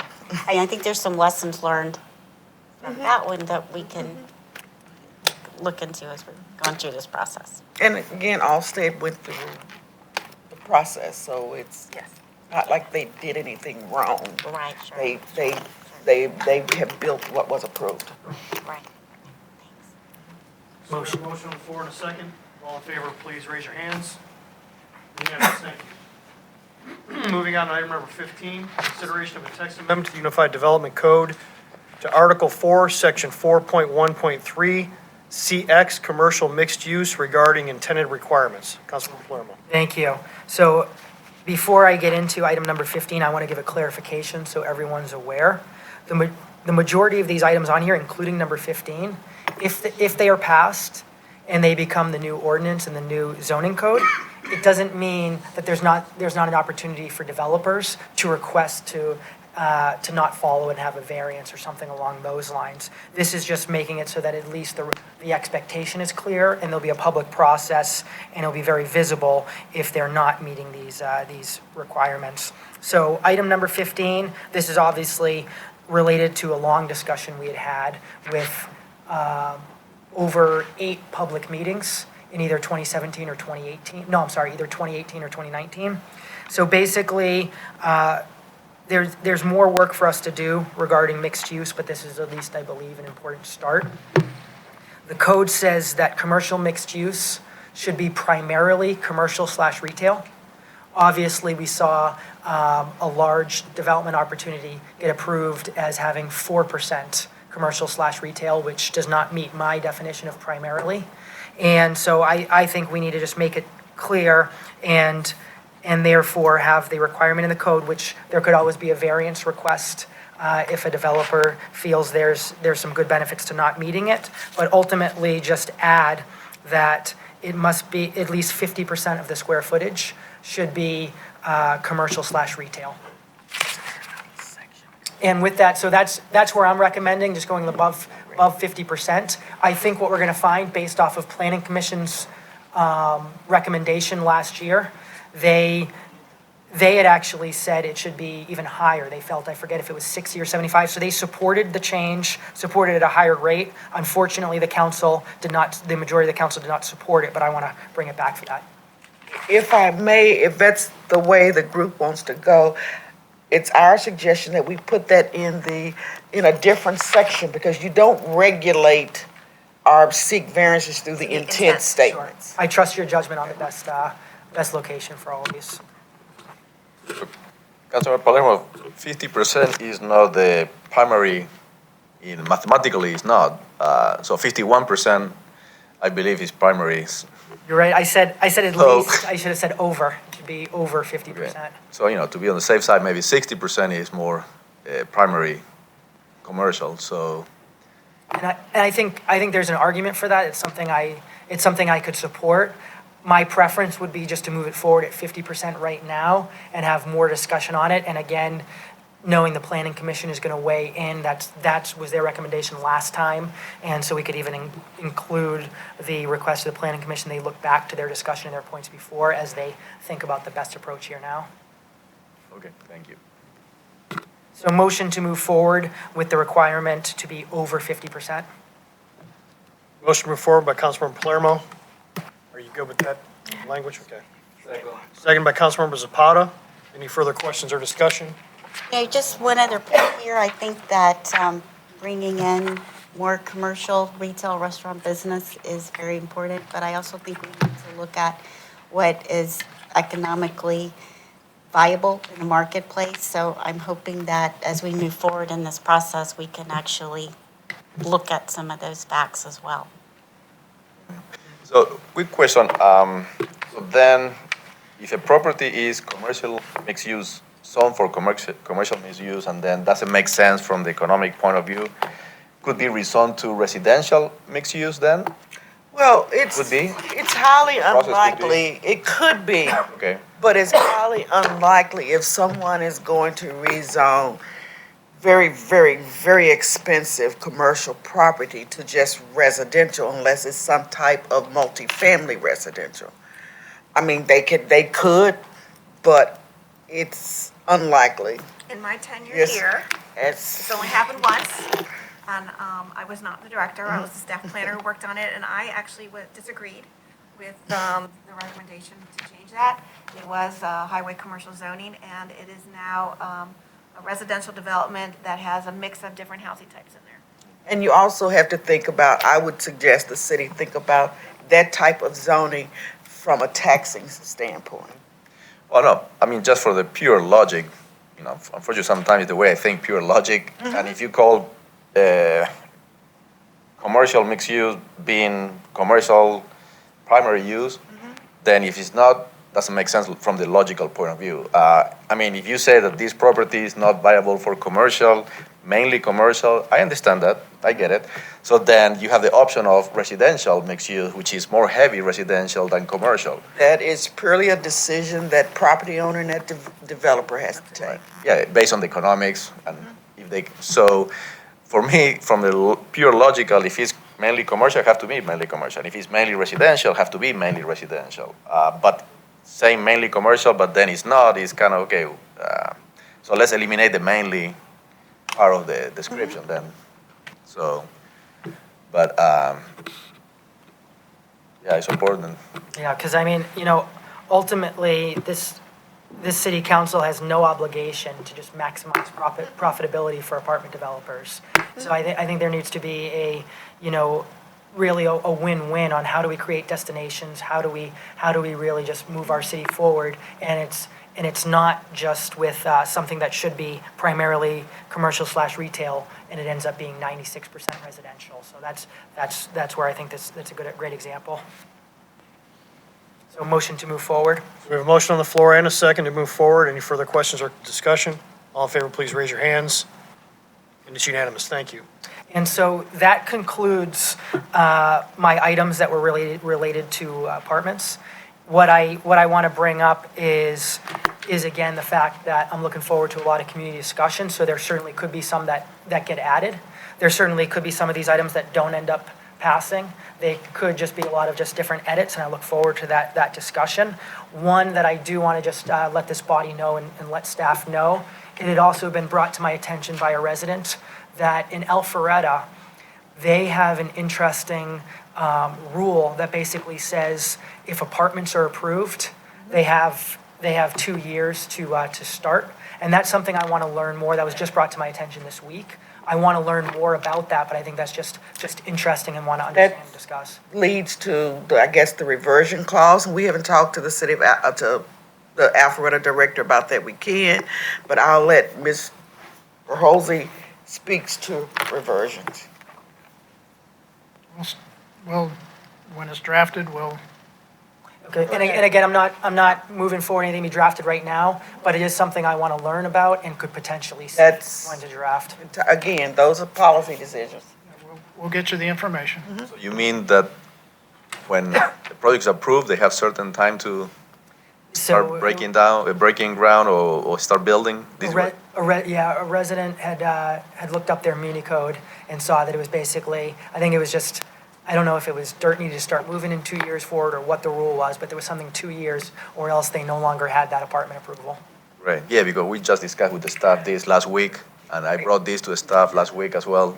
My curiosity on that. My experience, my 40-plus years experience, that is not allowed, but we'll check into it. Yeah, again, just curious. It's just purely based off of what was brought up for Alpharetta's laws. It's construction.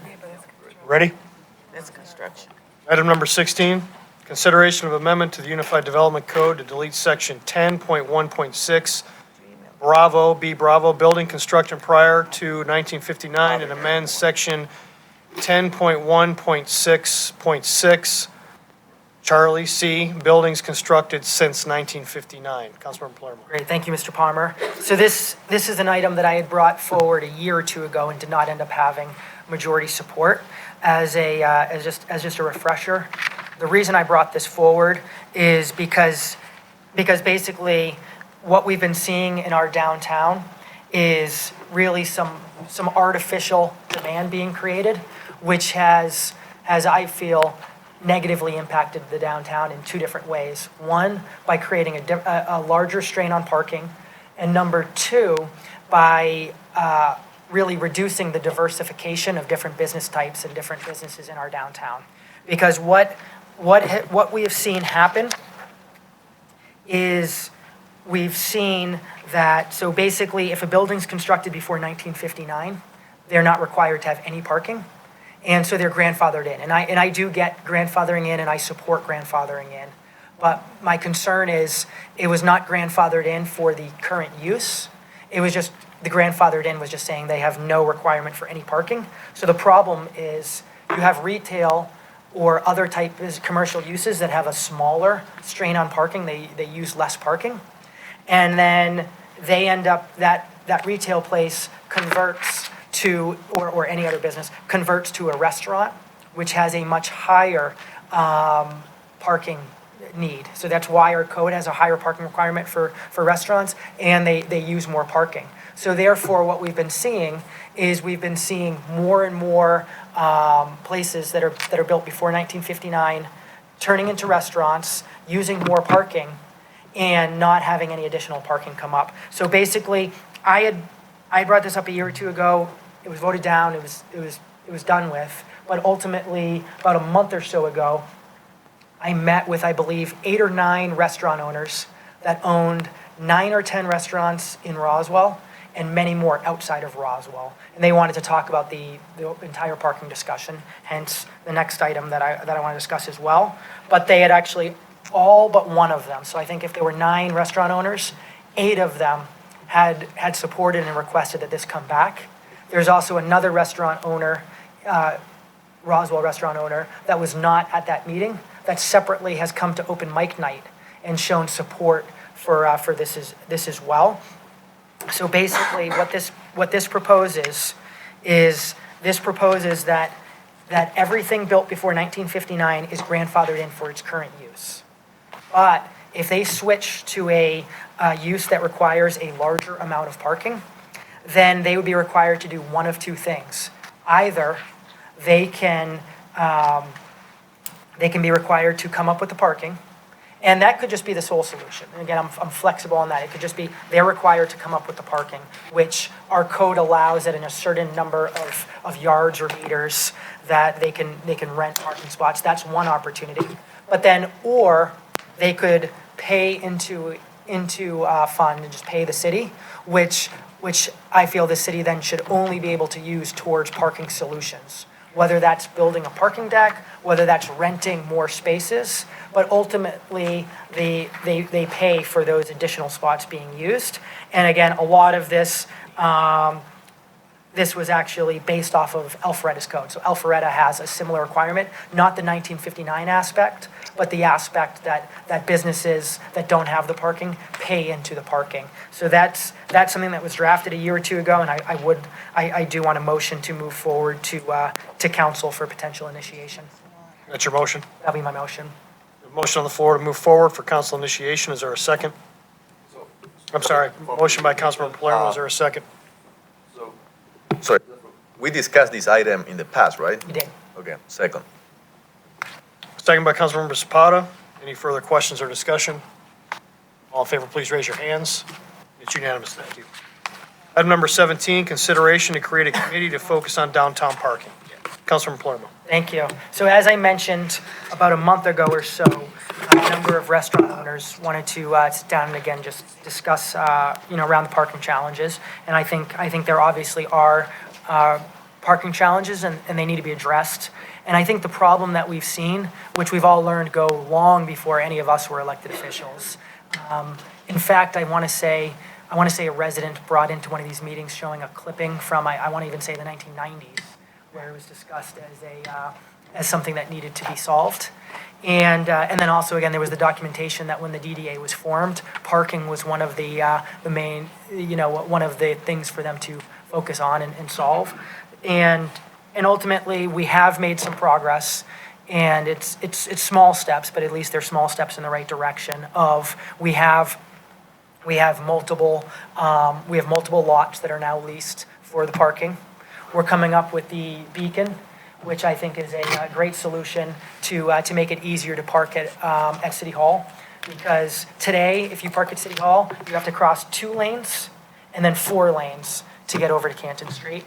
With this Hawk beacon, instead it would be 2 lanes and then 2 lanes, which I believe is not only quicker but has a much greater perception of safety.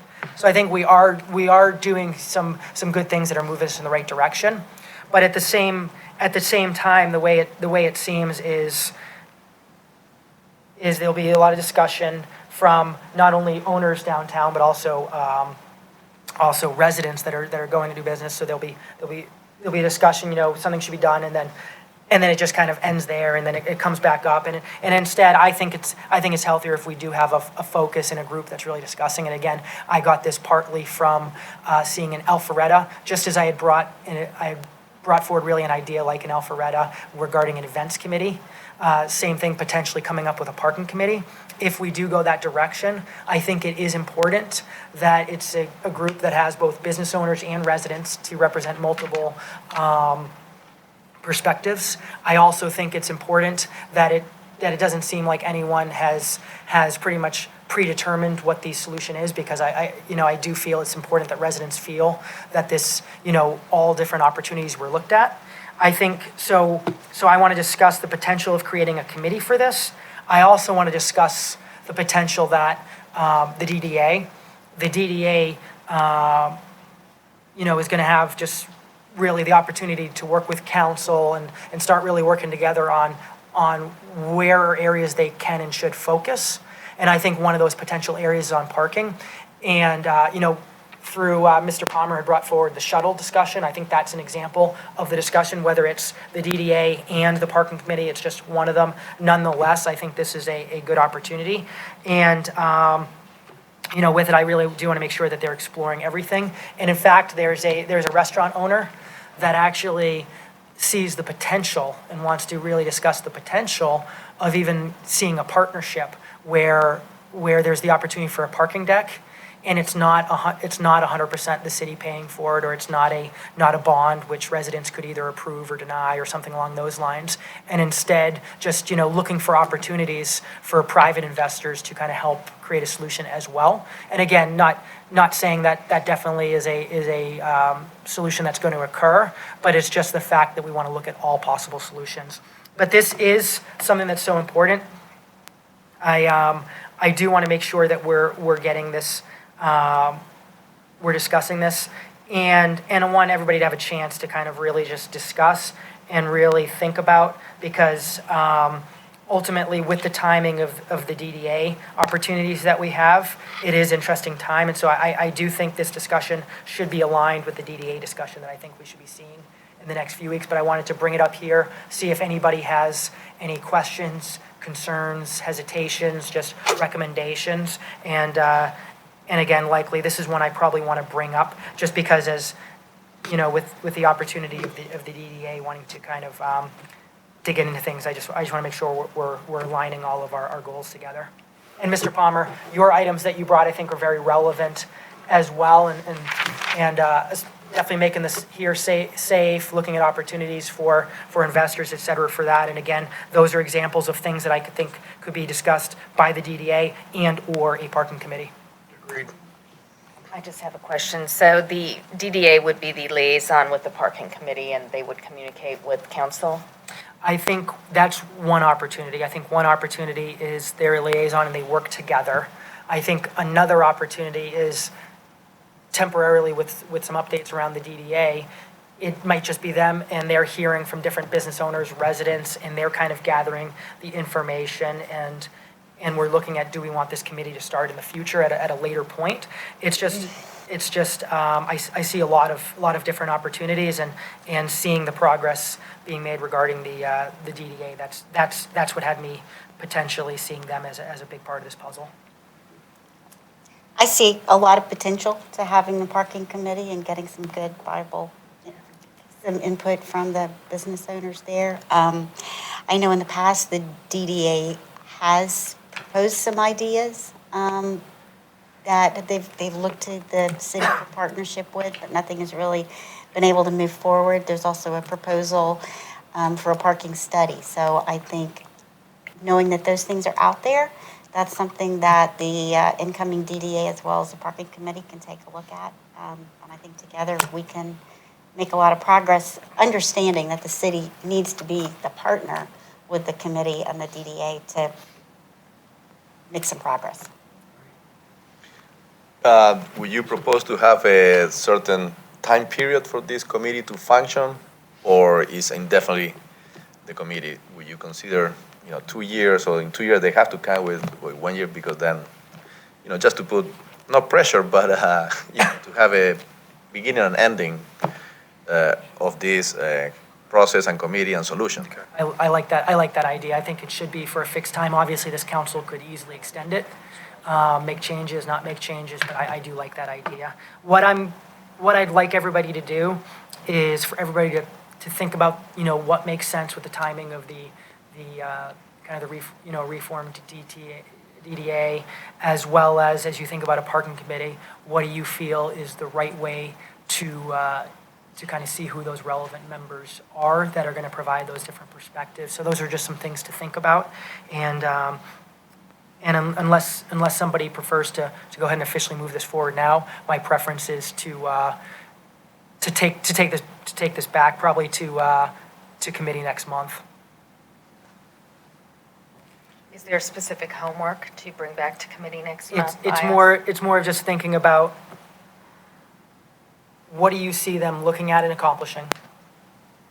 And so, and I see those as two different things, looking at and separately accomplishing. And then also looking at how do you feel the group should be formed? Meaning, is it each elected official just puts forward their, one person or two people, whatever that right number is it? Is it the council votes on, different people and all those different aspects? And again, I don't have a preference or an idea. Those are just things that I recommend you all think about. Thank you. Yeah, definitely for me, it had to be either a Roswell resident or a Roswell business owner of the committee. But have to be from Roswell. So do you want to move to defer this to the next Transportation Committee? That'd be great. A motion to defer the conversation to the next Transportation Committee agenda. And I'm assuming that we'll also loop in the shuttle discussion. Yes, please bring forward that same document you had for that same continued discussion. Is there a motion on the floor to defer to the next Transportation Committee meeting? Is there a second? Second. Second by Councilmember Hall. Motion was initiated by was provided by Councilmember Palermo, second by Councilmember Hall. Any further questions or discussion? All in favor, please raise your hands. It's unanimous, thank you. Item number 18, consideration to make a stricter version of Alpharetta Cigar Lounge Ordinance. Councilmember Palermo. Excellent, thank you, Mr. Palmer. So basically, as I mentioned with the actual item number 16 around parking, I really have the goal of making sure we have diversification in our types of businesses, because feedback I do get from both residents as well as people I know that don't live in Roswell but come to Roswell because we have such a great downtown, is that what we've been seeing is just so many places all becoming just the same restaurants. And so so what I wanted to look at is for the opportunity of just having something, different within Roswell besides just the typical restaurant everywhere. And technically, we do have our breweries, which are fantastic and provide a great, some diversification. Is basically see feedback and hearing that both Alpharetta and Woodstock have had some successful cigar lounges. And then so actually, this is something too that I've heard. So I don't know if any of you know the resident Kurt Wilson, but it's my understanding in the last few weeks, and I just found this out actually today, it sounds like he's met with Roswell Inc. as well and had some discussions with Roswell Inc. And that it sounded like they were supportive of this, obviously, if council supports it and the idea of it. But what I want to just bring up is, I want to call it a stricter version. So what I think we don't want to do is just open a floodgate for it to be, just any type of bar with smoke, et cetera, because I think it is important with a lot of the rules we have around restaurants today. So basically, the way Alpharetta does it is it's just based off of a certain percentage of sales has to be the cigar type products. So that's one thing that mirrored the Alpharetta one, but then in addition to that, added an additional percentage to really just make it even just a little more strict than Alpharetta's, and then also added to make it stricter as well, which does not exist in Alpharetta's policy, a really top of the line from an environment air standpoint of a filtration device within things. So those are some different aspects that make it stricter than Alpharetta's to help ensure that it's really purely just those cigar lounges that would be not type of restaurants or other type establishments. Are they going to be able to sell cigarettes? No. So so in the code, that's a number of things that are strict around it. It's really just cigars and cigar-related products. Because really, again, the whole reason on why it's important to be stricter is the goal is for a sports bar to not just be able to say that they're a cigar lounge or something along those lines. And so instead, it truly is just this focus. Are they going to be allowed to apply for a liquor license? Yes. So that is a part of it. So if there's not any questions, I'll motion to move this forward to initiation. Motion to approve to move this forward Go ahead, Bob. Councilmember Palermo, this doesn't need to be initiated, you're just moving it to council for first reading. Oh, thank you for that clarification. So I'd be motioning to move this to council for a first reading. Councilmember Palermo motions to move it to council for first reading. Is there a second? Second by Councilmember Zapata. Any further questions or discussion? All in favor, please raise your hands. It is unanimous. Thank you. If there's nothing else, we are adjourned.